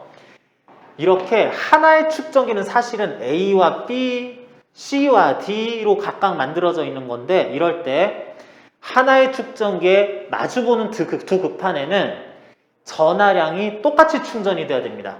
이게 마이너스 Q면 요것도 플러스 Q여야 되고, 여기 플러스 Q면 요것도 마이너스 Q로 인제 같아야 되니까 이렇게 돼야 됩니다. 그럼 거꾸로 이 플러스 Q는 어디서 왔냐?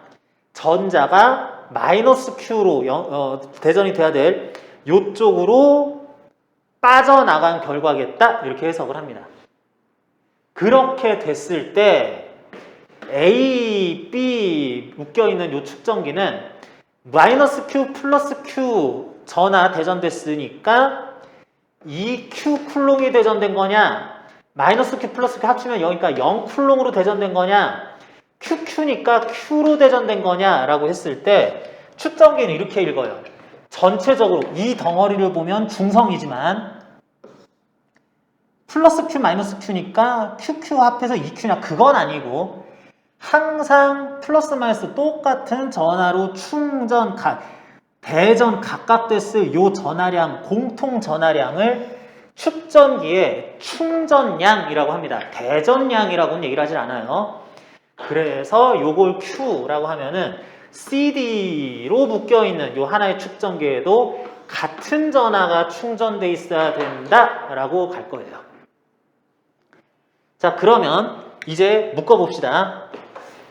A, B 극판으로 만들어진 축전기의 전기 용량을 C1 말고 그냥 C라고 한다면은 C2 값은 2배 돼야지 되는 거니까 요게 그냥 C1, 2 지우고요. 2C라고 이렇게 쓸 수 있겠네요. 전기 용량 이런 식으로 쓰기로 했으니까 C2C라고 쓸 수 있겠네. 그랬으면 다시 AB 축전기, AB 극판으로 연결된 축전기와 CD 극판 연결된 축전기에 대해서 어떤 전기 용량 C짜리 전위차 V, Q 쿨롱 대전돼 있을 때 Q는 CV라는 게 성립된다라고 했으면은 A, B 둘 다 각각의 충전 전하량은 QQ라고 쓰이게 된다. 그런데 그 전기 용량이 A, B 연결된 거는 C이고 CD 연결된 거는 EC이다 라고 이렇게 쓴다면, 그래서 거기에 걸렸을 전위차 전압이 말하자면 EV제로 대 EV 프라임이라고 합시다. EV 프라임 대 V 프라임이다 라고 쓸 수 있겠네. 자, 여기부터는 모르면 정말 풀기 힘든 거긴 한데, 이것도 여러분들이 오래 고민하면 유추해서 풀 수 있어, 이런 뜻은 아닙니다. 이걸 시험 시간에 막 내용을 막 만들어내가지고 문제 풀었다, 이건 진짜 힘들어요. 그러는데 요렇다는 것까지도 어떻게든 생각을 해내거나 뭐 그렇게만 한다면, 공식을 이용하면 각각의 축전기에 걸렸을 전압은 EV 프라임 대 V 프라임이다 라고 쓸 수 있겠다. 그래서 저게 무슨 뜻이냐, 이렇게 된 상황에서 DC 전위차, BA 전위차, 전기장 이렇게 생겼으니까 거기에 대한 전위차가 각각 요 사이에는 EV 프라임만큼, 요 사이에는 V 프라임이 걸려야 된다, 뭐 이렇게 갈 수 있어요. 그런데 이렇게 걸린 전원장치 V 값에 대해서 내가 여기 전위차를 이렇게 둘 건데, 그게 여기에 대해서도 쭉 다 걸려야 된다라고 그러면은, 전원장치가 걸어준, 회로에 걸어준 전압이 결국에는 축전기에 걸린 것들 쭈르륵 걸려야지 된다면은 여기서 2V', 여기서 V'만큼 걸렸는데 그거 합이 V 볼트만큼이어야 되겠다. V'이라는 것은 3분의 1 V. 요 걸어준 전압에 대한 얘기입니다. 3분의 1 볼트 이런 단위 아니고요. 이렇게 됐었어야 된다. 그래서 요거 3분의 2V, 3분의 1V 라고 이렇게 고칠 수 있겠구나 쓰겠습니다. 그렇게 했더니 여러분들 이제 공식 생각나야 되는데, 자, 세로로 한번 그려볼게요. 어디부터 어디까지의 전위차가 V볼트만큼 나는데, 델타 V볼트만큼 차이 나는데 둘 사이의 거리가 D만큼 떨어져 있다라고 하면은 뭐 여기 전위가 여기가 높고 여기가 낮다라고 이제 또 해봅시다. 그러면은 평행판, 극판 사이에 일정한 전기장의 색이 2N/쿨롱. 요거 어떻게 된다 그랬어요? 요거 어떻게 돼요?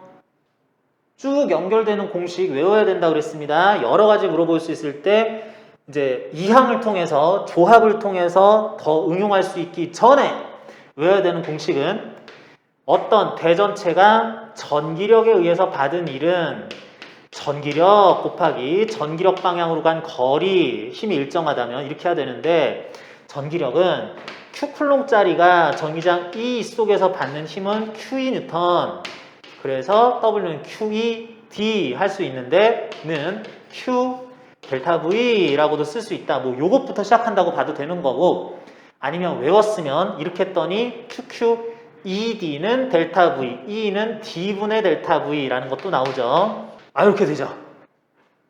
그래서 어떤 전기장의 세기는 일정한 전기장, 그런데 D만큼 거리 떨어진 곳이 델타 V 볼트만큼 전위차가 난다면 D분의 델타 V로 쓸 수 있다라는 것에서 A, B 사이의 전기장은 A, B 극판 사이의 거리 EL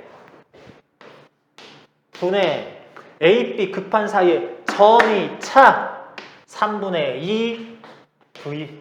이거 조금 전에 구했죠. 이런 전기장이 형성이 돼 있다. 전기장의 세기를 문제에서 나타낸 문자들을 이용해서 표현을 하면은 3분의 1 L분의 V N/쿨롱이다. 이게 쓸 수 있다는 거죠. L 미터, V 볼트, E N/쿨롱 이런 단위를 사용하면은 이렇게 쓸 수가 있겠다. 그래서 이 구한 겁니다. 이 구한 거면 그게 뭐야? QE 하면 Q 해당 힘을 받는 대전체 전하량 E 3분의 1 L분의 V. 이렇게 글씨 못 쓰냐? L분의 V 볼트 하면은 mg 나와야 된다라는 걸 최종적으로 구할 수 있다라는 얘기예요. 아이고 어렵다.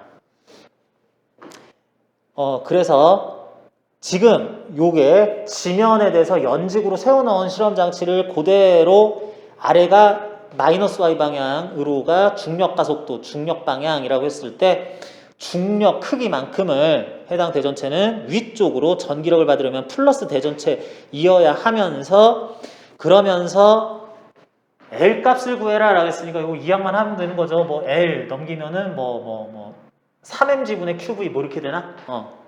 그렇게 해가지고 요거 이항에서 이제 L에 대한 식으로 고치기만 하면 1번에 대한 설명이 되는 건데, 자, 이게 전반적으로 맞는 풀이는 이래요. 그리고 회로 문제는 어떤 공식을 쓰는 데 있어서 이건 이러니까 이런 법칙을 써야 돼 그런 게 없습니다.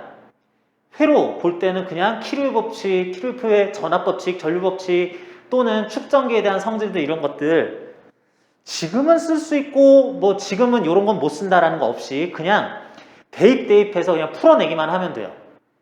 회로는 그 근본적인 원인 이런 것들 조건 따지고 그럴 게 없습니다. 그래서 이렇게 하면 되는데, 자, 정답보다 중요한 여러분들이 이걸 물리2에 나온 내용을 배제하고 그래도 전기력, 전위, 전기장 뭐 두 극판 사이의 전기장에 관한 공식 이런 것 정도는 안다 치고 요거 푸는데 그래도 쓸 수 있었어야 됐다라고 내가 기대하는 건 뭐냐? 공식이 여러 가지 나온 것들 중에 이 공식들이 어딘가에 다들 쓰이기는 하겠지라는 마음으로 쓸데없는 공식은 내주지 않았다는 생각으로 각각에 대해서 일단은 요거는 반드시 써야 되죠. 전기력의 크기가 mg 돼야 된다. 그림상 중력을 상쇄시킬 힘을 내가 받고는 있어야 되는 거니까. 그랬는데 요래 하다 보니까 공식이 전기 용량 구하는 건 나왔으니까 그거 어디다 쓰는지 모르겠는데 면적 똑같고 극판사의 간격만 다르다고 했으니까 뭐 여기 진공이니까 뭐 요런 거 유전율 뭔지 몰라. 그래도 일단 쓰고 거리분의 면적 했더니 1대2네? 뭐 이런 거 확인하고 그래서 이래 해가지고 두 축전기의 전기 용량은 1대2이다. 뭐 이런 거 중간계를 하나 내놓고 이런 거 확신이 없더라도 그래도 이거는 들어가야 될 것 같다 하는 것들은 이렇게 지나가게 말고 내가 이걸 구했다라는 거 콕콕 박아줘야 됩니다.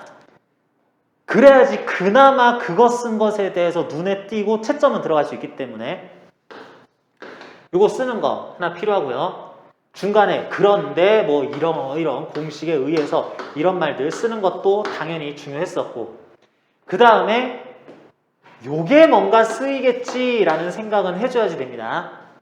요게 뭔가 쓰이겠지라는 생각을 해줘야 되는데 여기서 문제가 요거 특히 이런 표현 씁니다. 직렬로 연결된 두 축전기에는 똑같은 크기의 전하가 충전된다. 요게 문제풀이 할 때는 쓰이긴 하는데 요건 찾기 어려웠을 거예요.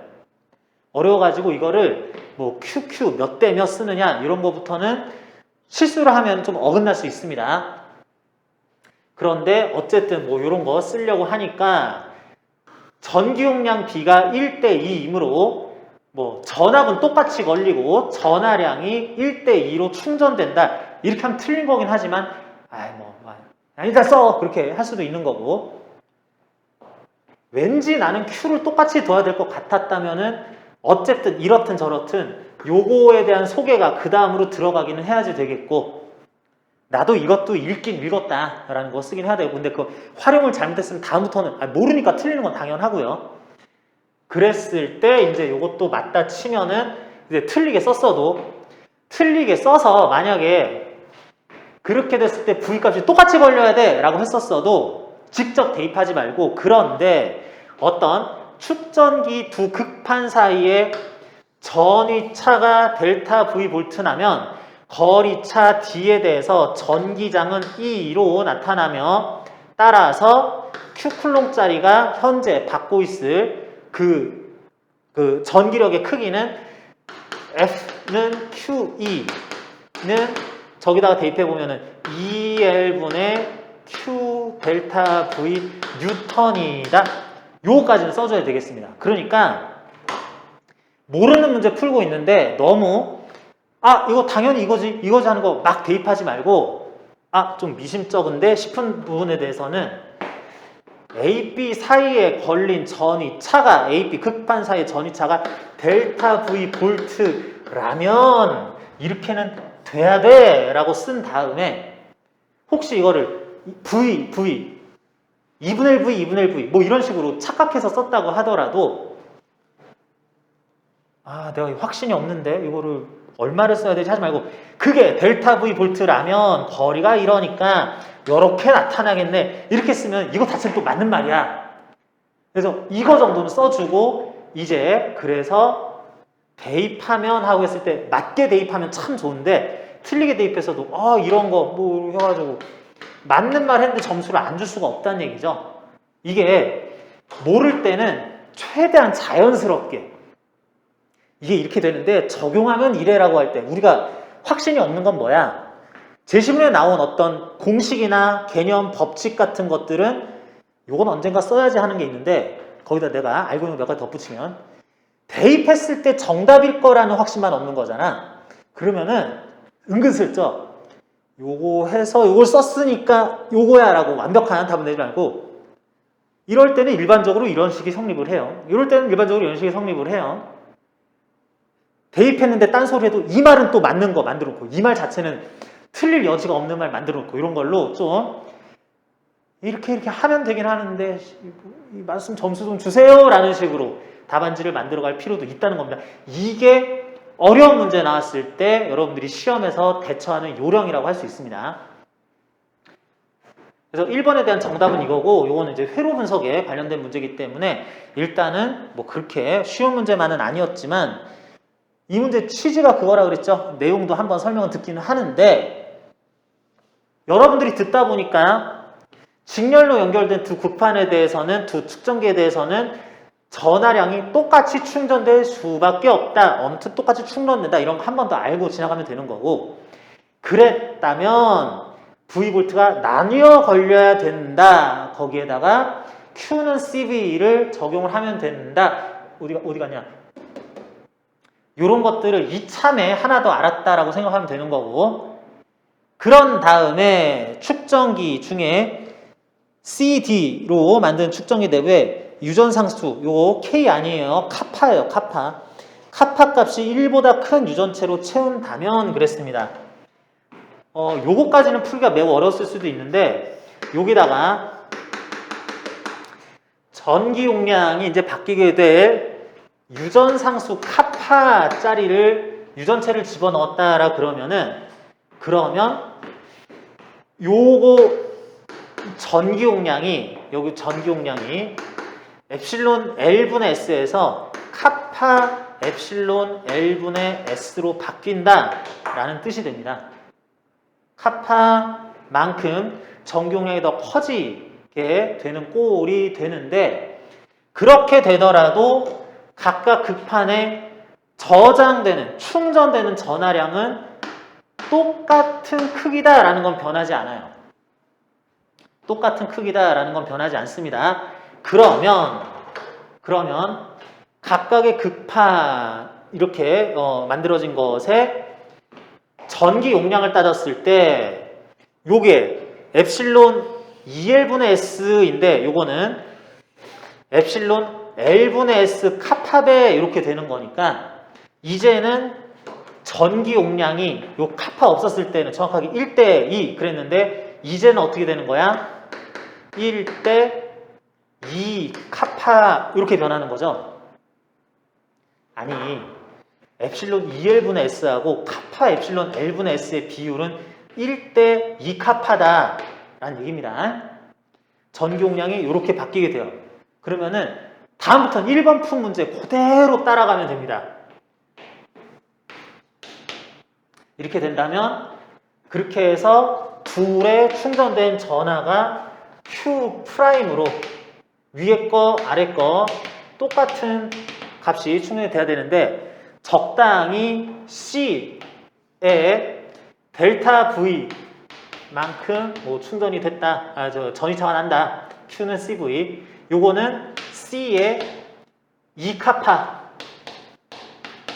곱하기 델타 V2 뭐 이렇게 전이차가 서로 다르게 이렇게 된다고 그랬을 때 이렇게 된다면 델타 V1과 위에 축전기에 걸린 전압과 델타 V2를 비교했을 때 아까 전에가 1대2였는데 카파가 1보다 큰 숫자야. 그러면은 1대3, 1대4 뭐 이런 식으로 되면은 요거 전이차가 3대1, 4대1 이런 식으로 바뀔 거니까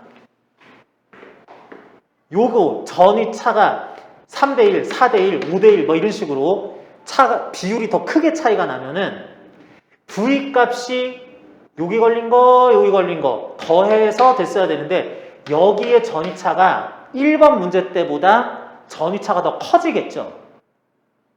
V를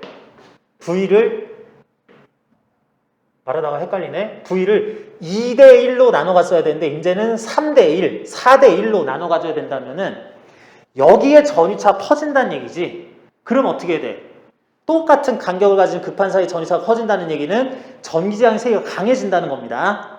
전기장의 세기가 강해지면 아까 전에는 전기력이 중력하고 상쇄가 될 만큼이었는데 전기장의 세기가 커지면 중력보다 더 큰 전기력을 받으면서 얘는 쭉 하늘로 올라가기 시작을 하겠다. 가속운동 인증 시작하겠다. 뭐 이렇게 넘어가는 건데 요거는 중간 과정까지는 똑같은 얘기 두 번 하는 거라서 1번하고 2번은 상황에서 요거 바뀌는 것만 요거 바뀌는 것만 고려해서 이제 알짜임이 0이 안 됐다면 어느 방향 알짜임이 되겠냐, 전기력만 바뀌니까 전기력이 강해지겠냐 약해지겠냐, 전위차가 커지겠냐 작아지겠냐, 요것만 따지면 되는 거라서 1번하고 직결되는 거라 1번 못 풀면 2번도 자연스럽게 풀기 힘든 문제긴 했어요. 그런데 여러분들이 얼토당토하는 이상한 학과에 마구 상영 지원한 것만 아니면은 내가 지원했을 학과에서는 이거 풀 학생들 내가 이거 공부했어야 되는데 이게 아니라 아무도 못 풀겠네 생각하면서 야 요거 뭐라도 갖다 써야지, 지당한 말들은 다 써놓고 혹시 이렇게 해서 내가 맞을지도 모르잖아 하면서 이제 열심히 전개하는 거, 최대한 점수를 뽑아내는 연습을 하는 거, 이것도 중요하다고 하겠습니다. 여러분들이 그 답안지를 어떻게 썼는지는 내가 이제 다음 시간에 또 확인을 할 텐데, 그러면서도 또 여기 들은 내용 가지고 어렴풋이 들은 내용 가지고 정확하게 알지 못하는데 그래도 문제 푸는 것도 중요하기 때문에 아예 풀기 힘들었을 때 뭐 풀 수 있을지도 모르겠는데 기억은 잘 안 나, 이런 상황에서 정확하게 알고 있을 때 완벽한 답안 쓰는 거, 이런 것들이 다 실전에 대응하는 답안 작성 연습이라고 할 수 있으니까 여러분들 요거 뭐 저 정도 한번 들어봤네 요 정도 기억으로 다시 한번 답안지 써보는 거, 이거 여러분들한테 한번 내가 제안을 해보고요. 또 하나는 여러분들 저번에 나갔던 문제들 중에서 5회차에서 5회차 실전 논제 중에서 논제 02에 2번 있습니다. 2번하고 3번 있는데 요거 내용 공부해 봤으니까 5회차 논제 02 지난번 자료 02 다시 2번 3번 문제, 요 축전기에 나오는 문제인데 요거 듣고 다시 한번 그거 풀어보는 것도 연습을 꼭 해봤으면 좋겠습니다. 여러 가지 의미예요. 선생님 너무 어려워요. 어려울 때 답안 작성 100점 가장 많이 뽑아내는 거 연습하는 거, 요것도 실전형에서는 매우 중요한 일이니까 요것도 또한 숙제로 내주고, 지금 조금 전에 풀었다가 어느 정도 검토한 요것도 답안지 새로 작성하는 거, 요것도 다시 한번 해왔으면 좋겠어요. 자, 일단 오늘 수업 여기까지 하고요. 질문 있는 학생들 질문 사항 조금만 더 검토하고 없으면 수업 마치겠습니다.